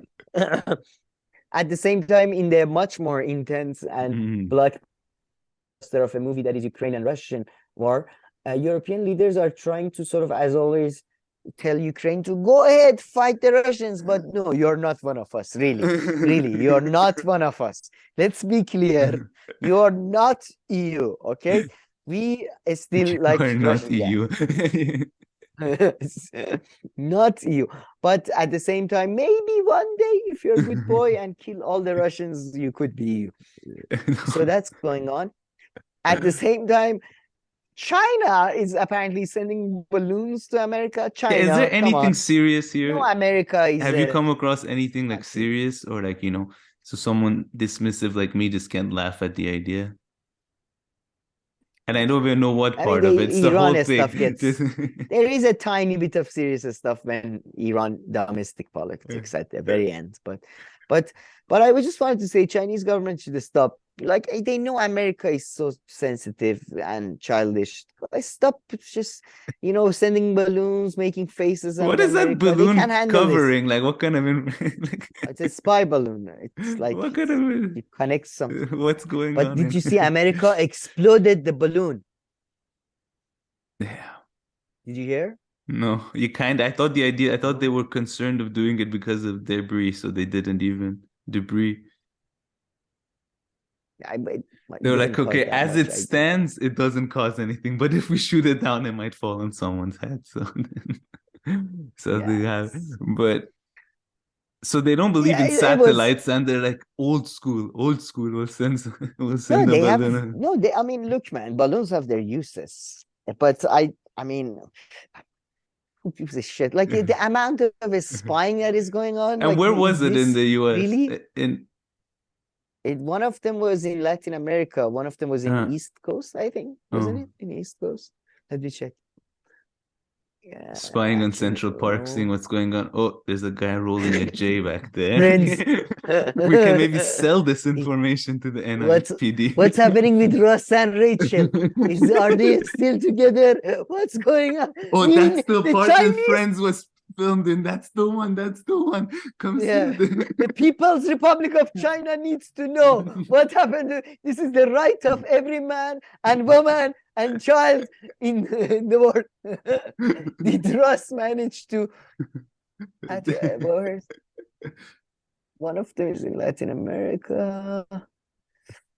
Sorry, I don't know where was. Do you think the Chinese would turn off like the balloon when it crossed New Jersey? They're like, okay, let's save some energy here. Nothing to gather here.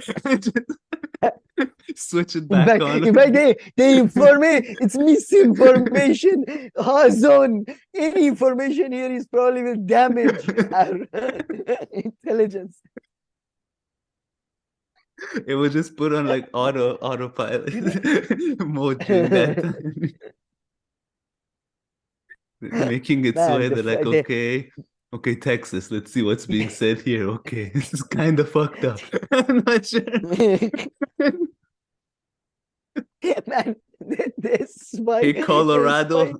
Okay, nothing. All right. Yeah, interesting information on hiking. Some military. They have some militaries. But no, the Florida, I'm sure the Chinese person listening to first of all, they need that'll be too entertaining to decide. The balloon would just be hovering over Florida. So like 2 weeks up and down. I think some of them would go mad. They just lose their mind, just start writing on the walls. It can't be true. It can't be true. But yeah. Oh man. Yeah, so the balloon is very important. People care about locating some missing files in fucking Biden's backyard. To let the FBI know. And by the way, those files you're looking at, his nephews were drawing on it back there. Yeah. You see those kids right there coloring in? Yeah, that's CIA files. calling him picture of Biden. Osama. No, I love that Hunter Biden has like extensive relation with Chinese companies, and now we are supposed to be worried about the balloon. Like, what is going? Maybe they're looking for Hunter Biden. Maybe they sent like a search and rescue team out there. China will not extradite Hunter. Hunter, come back to China. We will not let Tucker hurt you. Find Hunter Biden in the woods somewhere. Fucking ridiculous. This is an article. This was in BBC English as well, but this is a practice in political sort of fantasy writing, because they keep writing these articles. It's so funny. Every other week, could this be the end of Erdogan? Could these guys defeat Erdogan? This is like, could this table of six, so like six coalition of six politicians defeat Erdogan? It's like every other week, like, come on, this week we can do it, please. It's basically either Erdogan or Putin or Islamic Republic or sometimes China. China less often, but it's ridiculous. So that was that. And by the way, the answer is, as usual, probably not. And then I wanted to play this. Did you see Trump's message? This is actually a bit important. So I don't know. Perhaps our tone is a bit childish. This is really important. Ukraine. Let's watch. The situation in Ukraine is very dangerous, explosive, and escalating by the day. Joe Biden's weakness and incompetence has brought us to the brink of nuclear war, and now Biden is doing what he said 10 months ago would lead to World War III. He is sending in American tanks. It's far past the time for all parties involved to pursue a peaceful end to the war in Ukraine before this already horrific catastrophe spirals out of control and ends up leading, indeed, to World War III. And this would be a war like no other war, because this would be a nuclear war. As I have said many times before, Russia's invasion of Ukraine would have never happened if I was in the White House. Not even thinkable, not even a possibility. We must end this ridiculous war and demand peace in Ukraine now before it gets worse. And believe it or not, it would be easy to do. It would be very easy to do. So Trump there is saying... So, I mean, his delivery is always when is he funny. starting again? Can they just fast forward to the next campaign? He already started. Amazing. Yeah, but yeah, it's but it's not bringing catching out fire all like the that. good But pickup this lines. was good. Pulling out his notebook Oh from man, did you hear about 2016. Ron? He was pretty funny about Ron DeSantis. It was like, I thought him running. It's not loyal, some people don't care about loyalty. I care about loyalty, but it's like a teenager, like it's like a 13-year-old. It's unbelievable. It's like, I'm loyal. Some people aren't, though, But yeah, he's right about the, war. Like, I hope it de-escalates. But the idea that it wouldn't have happened under him, what do you think about that? Yeah. No. I don't know. Maybe they wouldn't have pushed. I don't know. I give it 2% possibility. Not, as he said, not even possible, not even imaginable. Yeah. No way. Yeah, he could have even taken the opposite position, perhaps, but because you never know. But what opposite position? Like, actually thought about sending people, because maybe he would have suddenly thought that would be more political. Oh, like or go full on Republican. Although I know his brand is to not as much, so I know this was saying, but with him, but his brand is really chaos. So, yeah, exactly. So, but yeah, anyway, with North Korea, he did try. It went full on. Escalate, then de-escalate. Anyway, in Pakistan there was this is crazy. Huge. Did you hear about this? Yeah, the bombing killed quite a lot of people, more than 68 when I read, and now it's at least 100 people were killed, of whom most were police officers. So this was crazy. It happened in northeastern, I believe, Pakistan, Peshawar. I think it was in Peshawar region. At any rate, it seems since Imran Khan basically was kind of forced out, was American-backed coup d'etat, whatever you want to think of it, there has been increased tensions between Pakistan and Taliban. And we are talking about Pakistani Taliban, not the Afghanistani Taliban. And Pakistani government is trying to blame Talibani government in Afghanistan, but that's bullshit.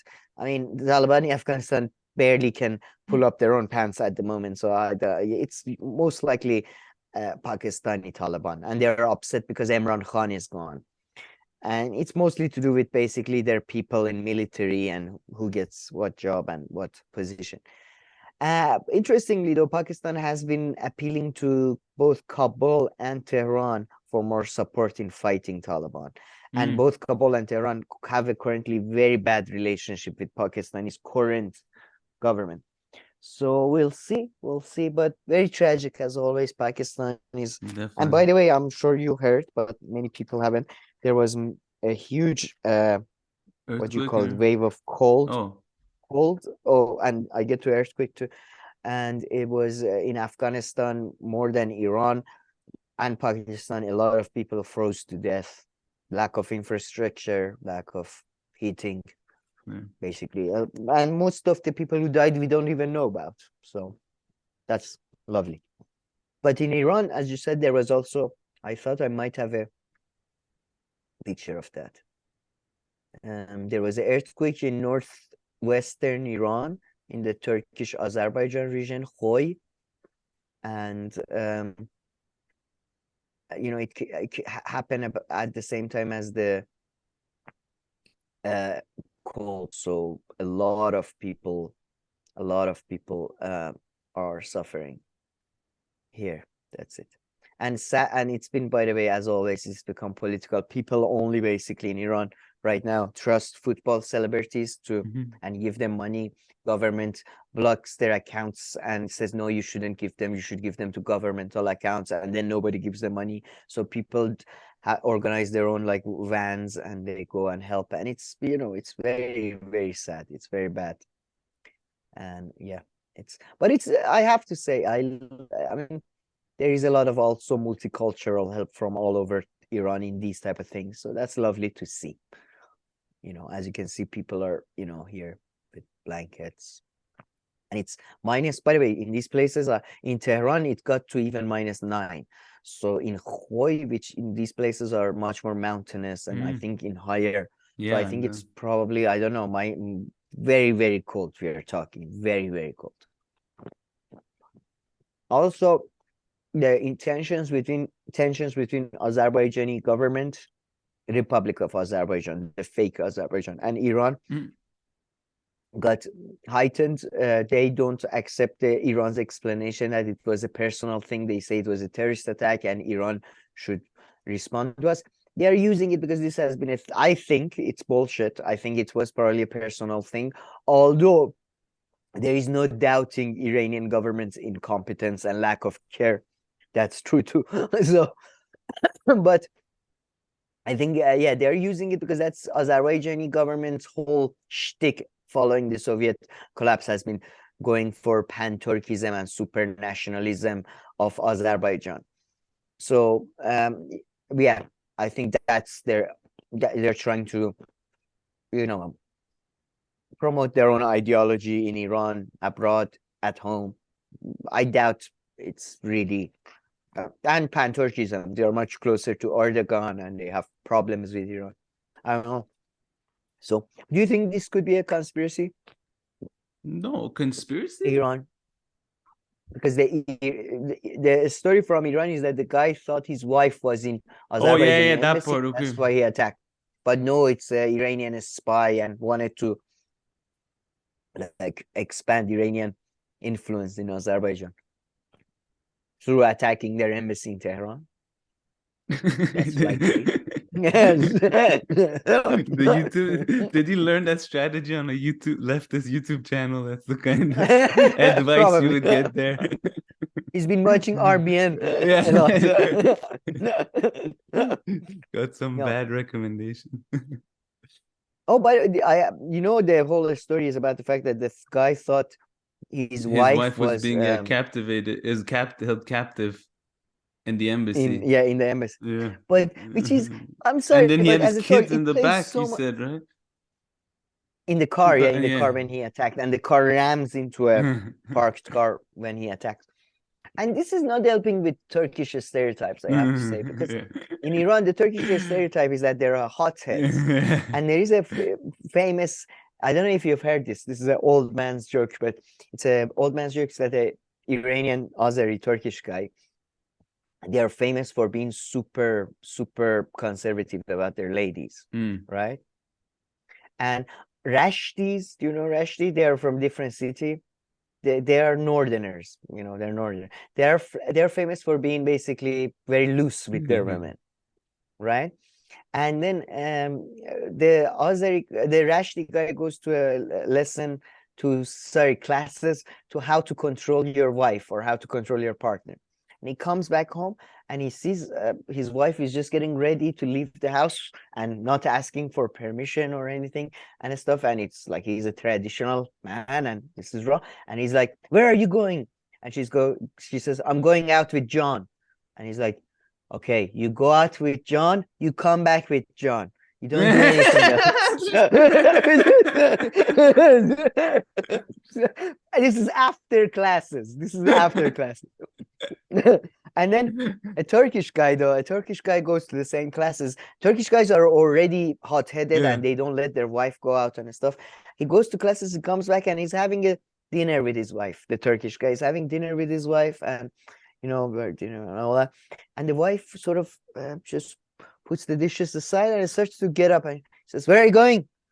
She says, "I'm just going to the bathroom. I just want to go to the bathroom." She says, "Sit down, I'll go myself. You don't need to go anywhere." Sit down, I'll go. So yeah, so I think this may have been a case of that. The guy got really we Turks, we love our partners. He And should have I'm just sure had gay his lunch. I'm Azeris sure are he the would same. have felt better. If he had a couple of bearberries, he needed a couple of bearberries, which is a special Iranian bread, and he would have calmed down. Exactly. I bet you anything it was done around lunchtime and he hadn't eaten lunch. So he's just like some bearberry with some liqvan cheese would have calmed him down, you know?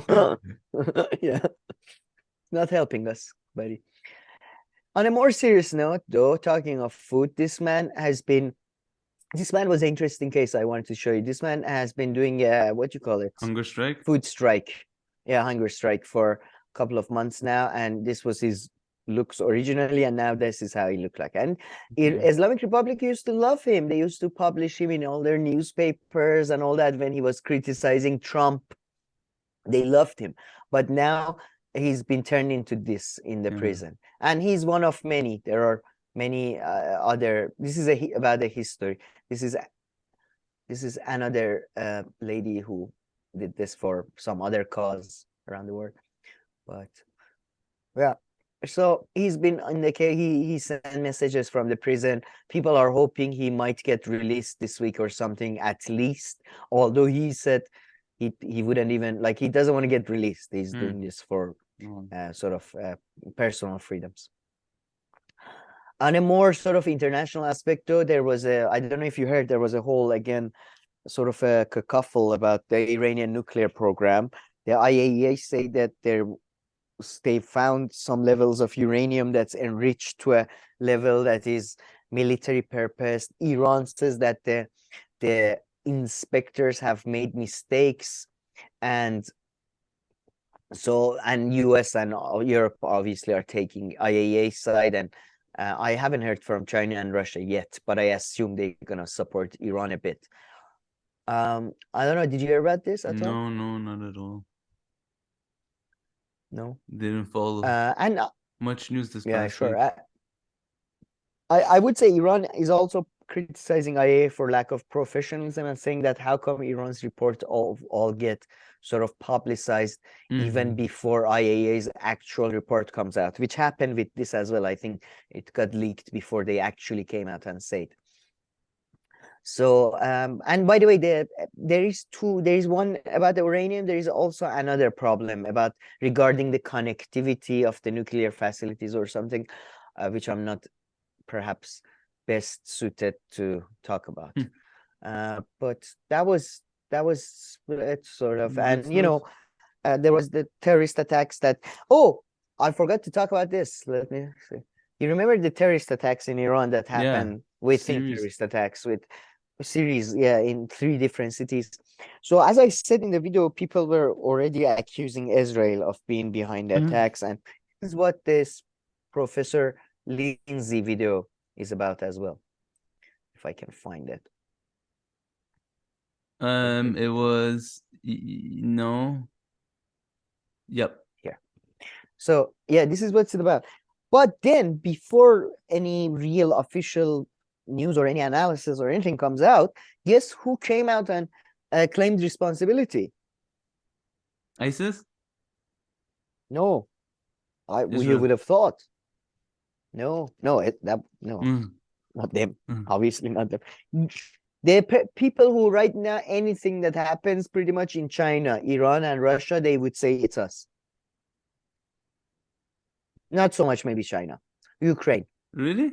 It was us. Yeah, one of the deputies to the Zelensky was like, yeah, it was us. We did it. We are a very powerful nation. We are not just some province of EU. We are not really even province of EU, just outscared of a province of EU. We are not just that. We are a real nation with real history. Sure, buddy. So they claimed it, but as Professor Lindsay and everybody, even in Iran, pointed out, come on, man. Like, even if it was you, you might have paid for it, but it wasn't you. Like, you don't really know. Thank you. It was probably Israel. So everybody's still like, it was probably Israel, possibly through Iranian agents. There is a speculation actually that Azerbaijan might have been involved, as in it might have been the border where agents crossed or something. But all of this is a speculation. So rumors, really. So what do you think? Do you think it's possibly Ukrainian? I don't know. The great. I mean, that would be just a weird thing to get involved in or to do. No, it's not. No, because there is a lot of tension over the whole, drones and Iran stuff giving drones. Yeah. Exactly. But so, still a waste of time. Like, you're not gonna change anyone's policy by like doing these kind of things. So yeah, he also claimed Ukraine also claimed responsibility for the earthquake in Iran as well as the coldest snap we've been experiencing. True, maybe. Yeah. Anybody is sleeping on ice in Russia, also Ukraine. Yeah, buddy. Yeah, it's you. Sure. You have the real army and everything. Sure, buddy. I know Europeans are talking to you recently a bit more than they used to. They're answering your phones. Doesn't mean anything. Sorry. All right. So I think maybe if we do that fun reading and it's a wrap, huh? Alrighty, Sam. Let's move on to this last segment. By the way, I think you've jinxed Arsenal. Since that time 2 weeks ago when you asked where they are and I said they're top of the table and they're playing a game and like, oh, so you're not even watching the game right now, you're doing this. Since then, they've lost both their games. So that they played one else. Did he? You remember? I think I told you and another friend that I don't like to watch football matches or I don't like to even pay attention because whenever I pay attention, my teams lose. And you were like, oh, you're so narcissistic. You think the whole world revolves around you. Oh, yes. See now. What are your other favorite things? Tell me. What do you like to eat? I'll make sure you can find that dries item. Up. All the the Western supply Europe. will dry up. All the way from Importation Spain to in Germany.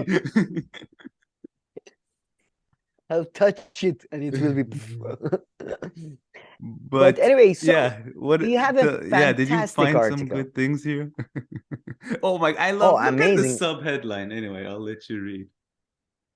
Let's read the title first, then I was going to ask your opinion before reading the article. The biblical Eve shows us what we need to do in this time of female bravery and vicious misogyny.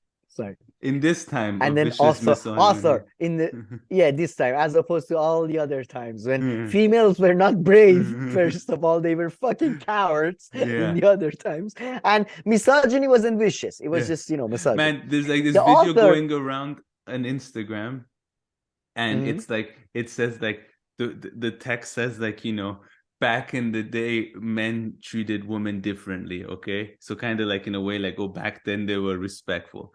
Then the next clip is gentlemen. like, yeah, gentlemen. Then next clip is like 1930s when like husband's lunch was 5 minutes late and he's like beating the shit out of them.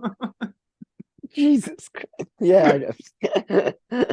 A kick would just be flown. It's like, you know, I dinner mean, 5 it's- minutes late. Yeah, it has to be said though. We have to say this. I do think genuinely misogyny is probably not as common as a lot of people think in a physically violent But scale. misogyny is a weird thing, You know- actually. It's not like hitting women or all this. It's like hating women. It's like a weird thing, you know, misogyny in a Yeah, way. yeah. Like someone who's misogynist, they hate women, whereas a lot of people It's are not hate harmful women. What towards about the women, people? but they I know a don't lot of hate men who them. think women are.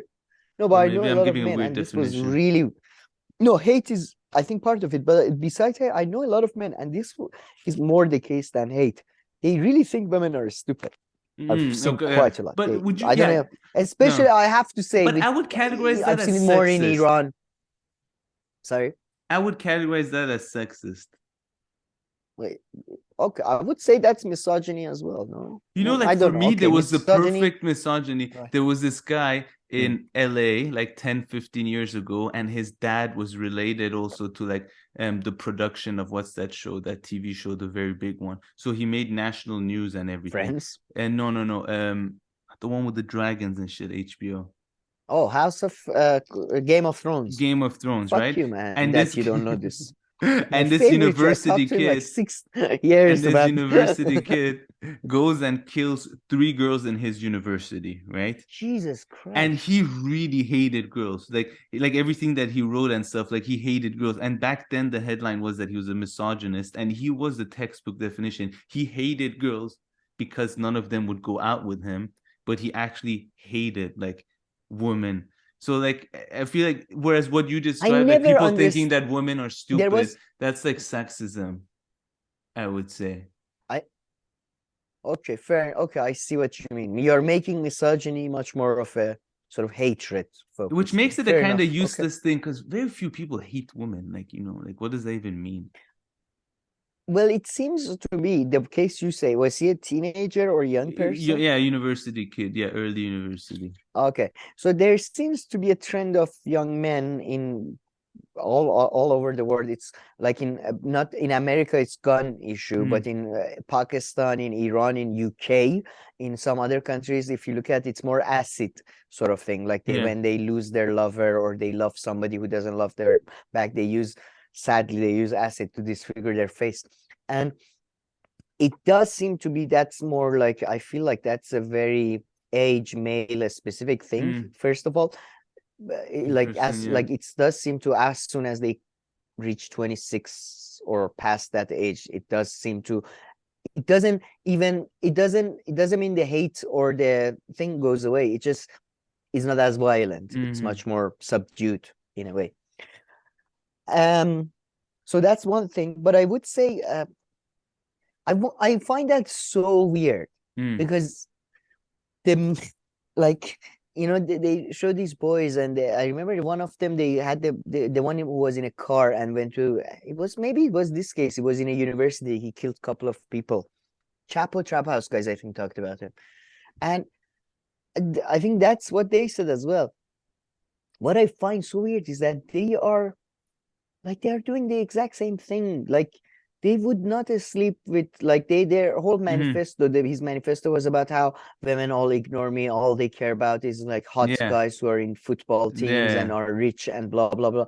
It's like, I'm sorry, but are you dating a extremely overweight, sort of, let's say, not naturally gifted girl? Elliot you know? Roger. I found him. Oh, is that what he was? Yeah. Elliot Roger. So I'm just, you know, I don't know. It's so weird that they can ignore the fact that they're not going around to, you know, sleep around with somebody they consider to be below their physical. Yeah, of course. Is that? Yeah, that's the guy because he Yeah. was driving. I remember this thing. How old was he? Jesus Christ. 1991, younger. Oh, that's UK though. No. Anyways. U.S. California. What do you mean? Born in... Oh, he was born. Oh, born in UK. Wow. You see, Anyways, that's where his disturbing gene came from, the UK. Fuck you. The UK is the best place on earth. Everybody knows after one is the best place. Going back to this article, let's read the title again. The biblical Eve shows us what we need to do in this time of female bravery and vicious misogyny. The author is called V, which reminded me of V for Vendetta, but then in parentheses, formerly Eve Ensler. And that picture, I think, should tell us everything we need to know about Miss Ensler. She looks like a lovely lady, but I would try to avoid her as much as I can. Man, the reason I cut you off, because only now I understood that's what it said. That was just so weird. I think my brain didn't try to read that, like V, formerly Eve Ensler. She changed her name, man. What is, and she changed it to V. Her full name, first name and surname, was changed to a single letter. Listen, this is not efficiency. I'm saying if she did it for practicality, I support her because I've thought of this. I was just tired of writing my full name. I just one letter done with it. Perhaps. But the article is a fascinating one, and I'm still not sure what it's about. I've been obsessed with Eve my whole life, which this deserves its own like documentary series. I've been obsessed with Eve my whole life. Really fantastic. It was once my name. As you can see now, it's V, and has served as an eternal warning. Well, you haven't lived to eternity, darling. So how do you know? But I would like to present you with another story. Jesus Christ. This is a picture. This is a I don't know what the article is about either. Because when you sent it to me and I looked at the size of paragraphs, I'm like, I'm not reading these size paragraphs for bullshit like this. Okay? If you have a 1 minute audio version or a YouTube short. This article, but it is as deep as a book, really deserves to be appreciated by me reading it. But I have to say, in this picture, I feel like Eve did better. Like Adam is better. Look at this. No? Yeah, he has the beard, Yeah, exactly. Like what's going on? His body is accept Eve's body is just, she's hanging on to that tree, but that's not helping the boobs or the and her neck is coming like that. Eve was not a great looker. Let's say. No, but she's Adam, the only one. Okay. Look at that ass. Adam's ass is so toned. Clearly been doing squats in heaven before going for the apple, doing his squats first. I wish Joe Rogan was here to tell us. I am nearly 7 years old. Astaghfirullah. This lady has been ruining life for 7 decades. From kids to grandchildren, neighbors. But she was grocery cashier. Poor plumber who showed up at her house, like just the gardener, just ruining lives. So, I was intrigued by this article very much, by the fact that V was mentioned, Eve, biblical stuff. So I'm nearly 70 years old, and I have been looking back on my life in activism and art for my new book, Reckoning. As I poured unpublished diaries, monologues, plays, as I poured over my previously unpublished diaries, monologues, plays, and poems, I realized that all my life I've been haunted by one woman. A woman believe has the power to Oh, sorry, I missed the I. A woman, I believe, has the power to show us what we need to do now in this time of unparalleled female bravery and vicious misogyny backlash. So let's go back to Eve, the first woman, Adam, serpent, apple, garden, God. Man, listen to me. By the way, as I poured over my previously unpublished Anyway. like anybody referring to their diaries as unpublished diaries, they know what they're doing. Man, These are my government needs to unpublished step in. notes. You know, if someone has this Sorry, much free time, government has to step in, because if someone has this much free time on their hands, it's a danger to everybody else around her. They need to come and give her something to do for 4 or 5 hours per day. I don't know what that is, but put her to work. Just, yeah. Make her transcribe something useful. I don't know. Read a book, whatever. but no, man, but that's what I'm telling you about retirement, man. When you let people retire, that's what's happening. Whole life. People in Europe. No, man, people just want to go sit on a beach and drink. You know, they just want to sit in their garden and peacefully drink. You know, that doesn't bother anyone. There are a few. There are a few dangerous ones, and you can't sift through. It's impossible to sift through. Anyways, it's dangerous. But okay, besides the fact that she mentions her unpublished diaries, monologues. Who writes fucking monologues? But anyway. At least Salikiki, anyway, plays and poems. She's been haunted by one woman, Eve, and in this time of unparalleled female bravery and viciousness. I'm sorry, again, 1950s called lady. Anyway, I've been obsessed with Eve. Make up stuff and just put it down. Yeah, they write down their feelings. It's not about reality. It's just about how they feel. This is unparalleled right now.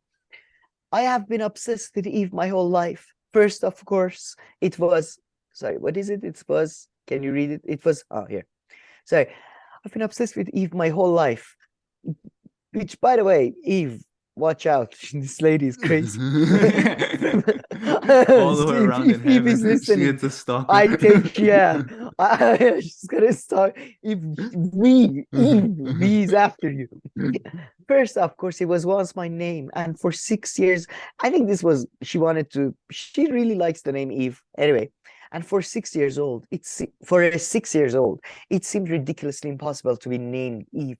She was responsible for not only the downfall of paradise, expulsion, sin, shame, but death itself. Names like myths determine a lot. And this story was like a tectonic plate at the bedrock of my consciousness, engendering how I saw myself and how I behaved in the world. What the fuck is she on about? Did her parents know about this? They just named her something. They didn't know. They were burdening her as a 6-year-old with this. She is ridiculous. Not the name. She is the ridiculous one. What the fuck are you talking about? At a 6-year-old, she was going around, I'm responsible for the expulsion from heavens. What the fuck? Jesus Christ. A tonic plate at the bedrock of my consciousness. Is that how you feel about your name? Good luck. good luck person. Kamyar means sort of good luck, sort of thing. Like fortunate one. The fortunate one. Do you feel like that? Do you feel like your whole life has been? Jesus Christ, the lady take it. Her parents. Oh man, can you imagine having this 6-year-old talking about her parents should have given her a drink or something? I am only one part of a much bigger tale. Really, are you? Or is this all like bullshit? Her story has shaped a great deal of humanity's story. What? How many of us feel as if we were fallen women / people out of the gates? Gates? Not gates. It's out of heaven. We didn't fall out of the gate. That our inherent credibility, our value is erased upon birth. How many of us are controlled by debilitating terror that any form of disobedience or independence will lead to social exclusion and damnation? How many of us feel cursed for our curiosity, forbidden to know what we know, living amid a culture constantly manifesting a pathological and patronizing disdain for our instinct? What the fuck is she talking about, Kamyar? Is she okay? Oh my God. They should have just published the headline and the second headline. Because that was fun, but the rest is just concerning. Or like the first paragraph. They should have stopped I feel like then a warning. I feel like if people are feeling these stuff, they should really like come out, and I feel like we would have had a revolution by now.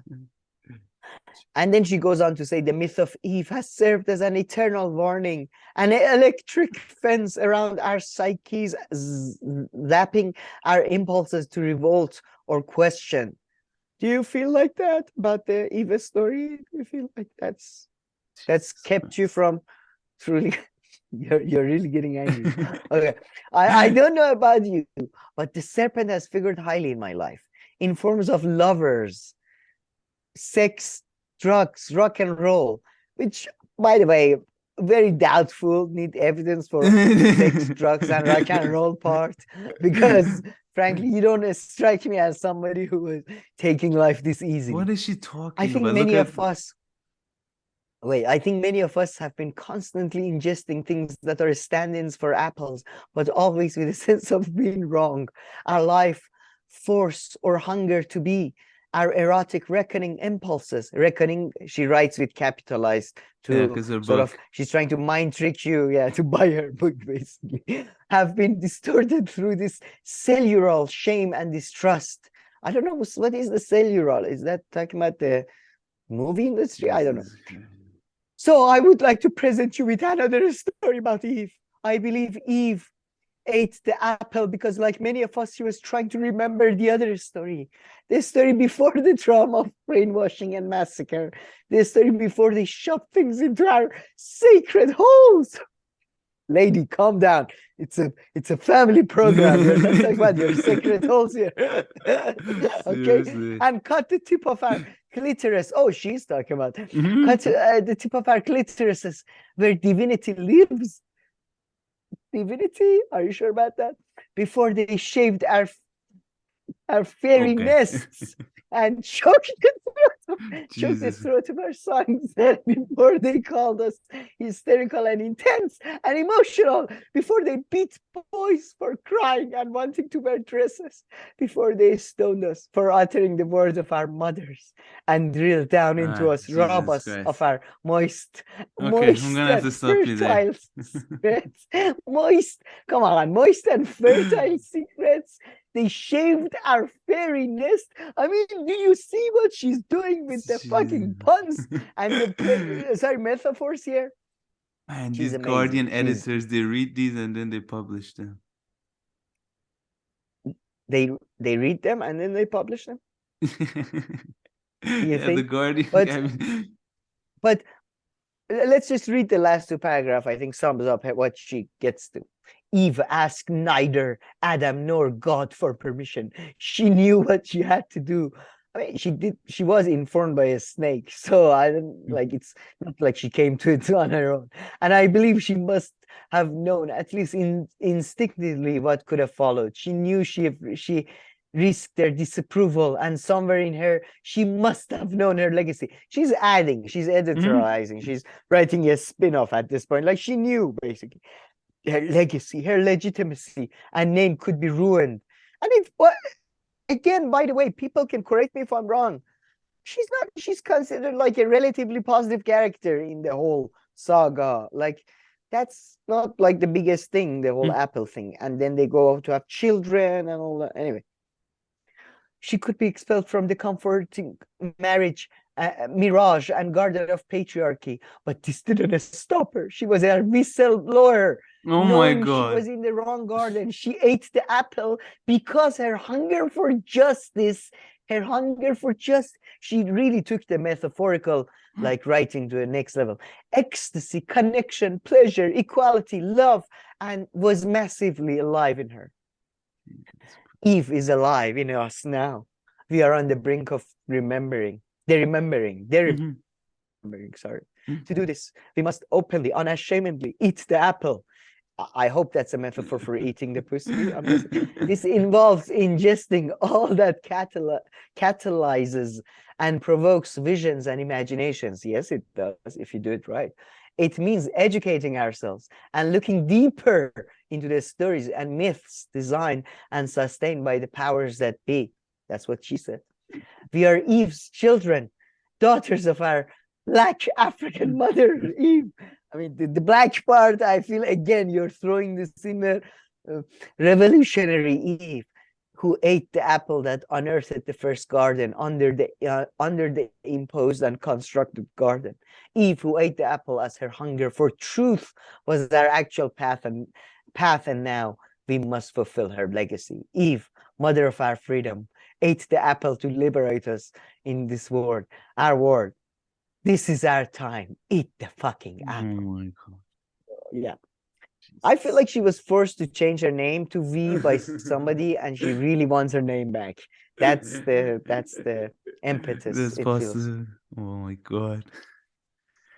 Do you agree Not with job, anything? not job. I feel somebody was eating her out.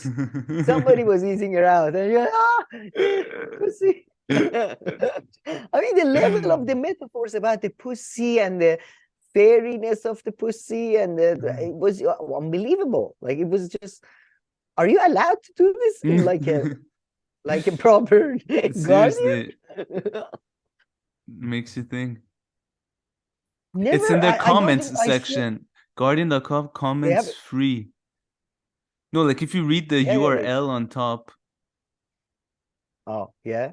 Oh, it's a but it's a comment from a famous guy. Oh, column, yeah. It's opinion, columnist. Yeah, column. Even if it was comment, it wasn't from normal. It would be from somebody who's, I mean, what the fuck was this nonsense? I don't know what the fuck was going on through her head, but I hope she's okay. And I just genuinely hope, seriously, her family, give her a call or something. She needs somebody, I think, to talk to. I don't know what she's talking about, but she feels, I think she lives in the times of, what was it? Unparalleled female bravery and vicious misogyny backlash. So, Jeez. I'm just saying. And by the way, these type of people, especially like in Iran, when real feminists are fighting for women's rights, then you read this and you're like, oh, Jesus. This is not helpful. Let's just delete. No, there is no Eve. There is no V. Sorry, there is no writer called V. No, I don't. No.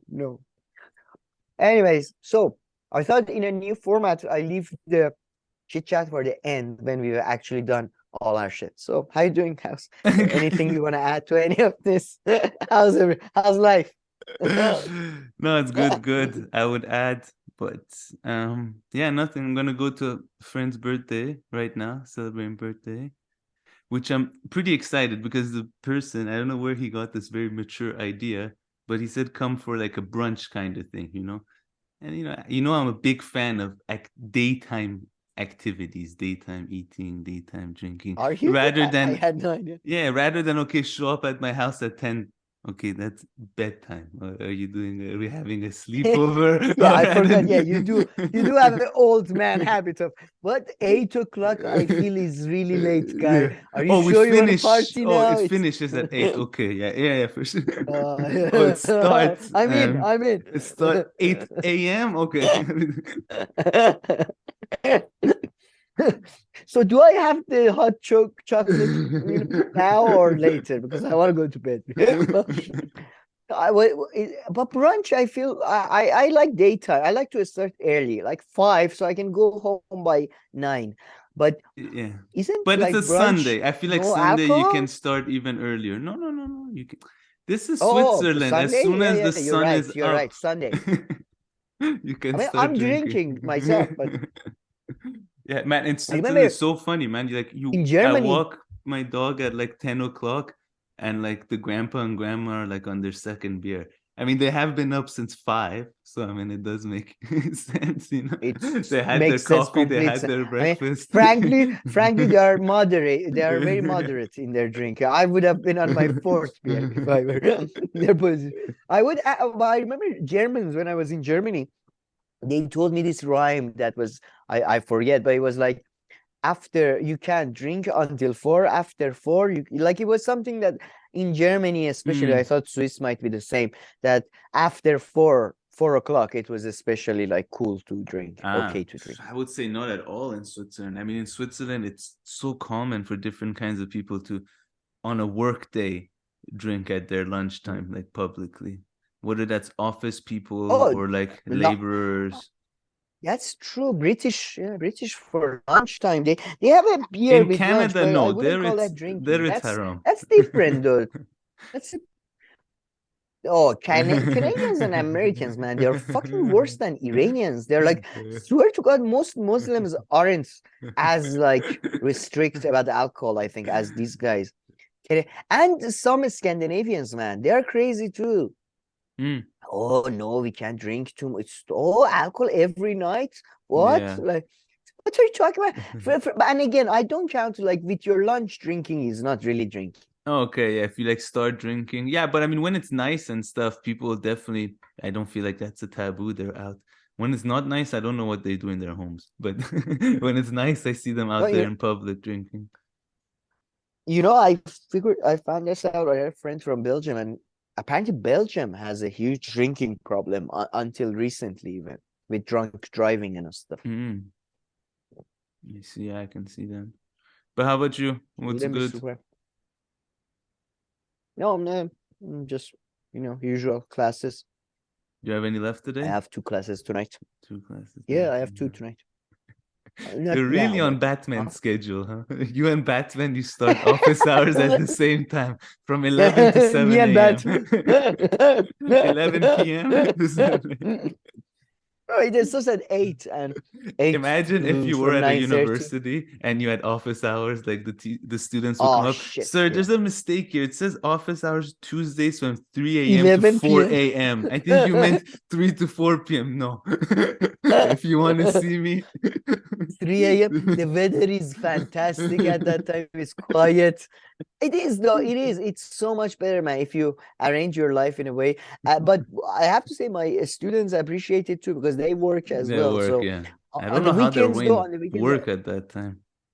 But it's also until what time do they work though? Because work finishes at 6 or 7. Why are there classes at like 10? What do they do between like when I was learning Portuguese? First one is 8:30. Ah, okay. By the time Tehran traffic, as you know. Tehran traffic is. I mean, to be fair, I do think they usually. I think Iranians use Tehran traffic as an excuse a lot too. It's bullshit. I've seen it. So, but I'm sure there's a bit of that too, I see. But yeah, but the good thing is I have a lot of classes right now, and I'm really glad I have like 2 or 3 classes a day these days, even weekends, because some of them have exams. But the problem is, man, because I don't work in an institute at the moment, it's not just like I don't have new people every week coming in or something. It's just happenstance. Last year there was like a 3-month period I had 1 basically, and that was like not even regular. But it's good. I enjoy it. That's nice. And that's good. And sauna, of course. I'm gonna right now gonna go to sauna, so that's fun always. Nice. Oh, you might know that my dad he's back for a while, and he went play tennis, and he had a groin. He had his groin basically stretched out or something, and he's like, "Oh, what should I do?" And I said, basically cold and hot press and just lay down. There's nothing else really, is there? Yeah, exactly. I think you have to rest it. That's funny. My groin, it only happened once or twice. I remember when I used to do kickboxing a lot, and it would just get pulled a little bit, so it would hurt for a week or 2. But pooping would be a bit challenging too, because you couldn't tense your your lower body. That's my only recollection. Muscle. So I don't know if that's useful to your dad. What do you suggest? I stretch every day. And I do it in like sauna, and I exercise, all that, walk. But I always have a slight sort of lower back, like my leg is a bit, like it's almost like a nerve thing. It's not like a pain of a muscle. It's like a nerve pain that I go a certain angle. It's like it's always like lower left back. That one place. No, I remember you telling me that once before. Yeah, I don't know what it is, because you do say that you're stretched, because. One is that I've seen it happened to me when I wasn't more this. Not your back. I think for me was my hamstrings. So the back of my leg, when I started stretching them a lot more, and then my lower back went, because I think lower back comes from like pressures from other part falling on it. Maybe. I stretch. But I think you stretch your legs and. Yeah, you do. So I don't know. Much less than up.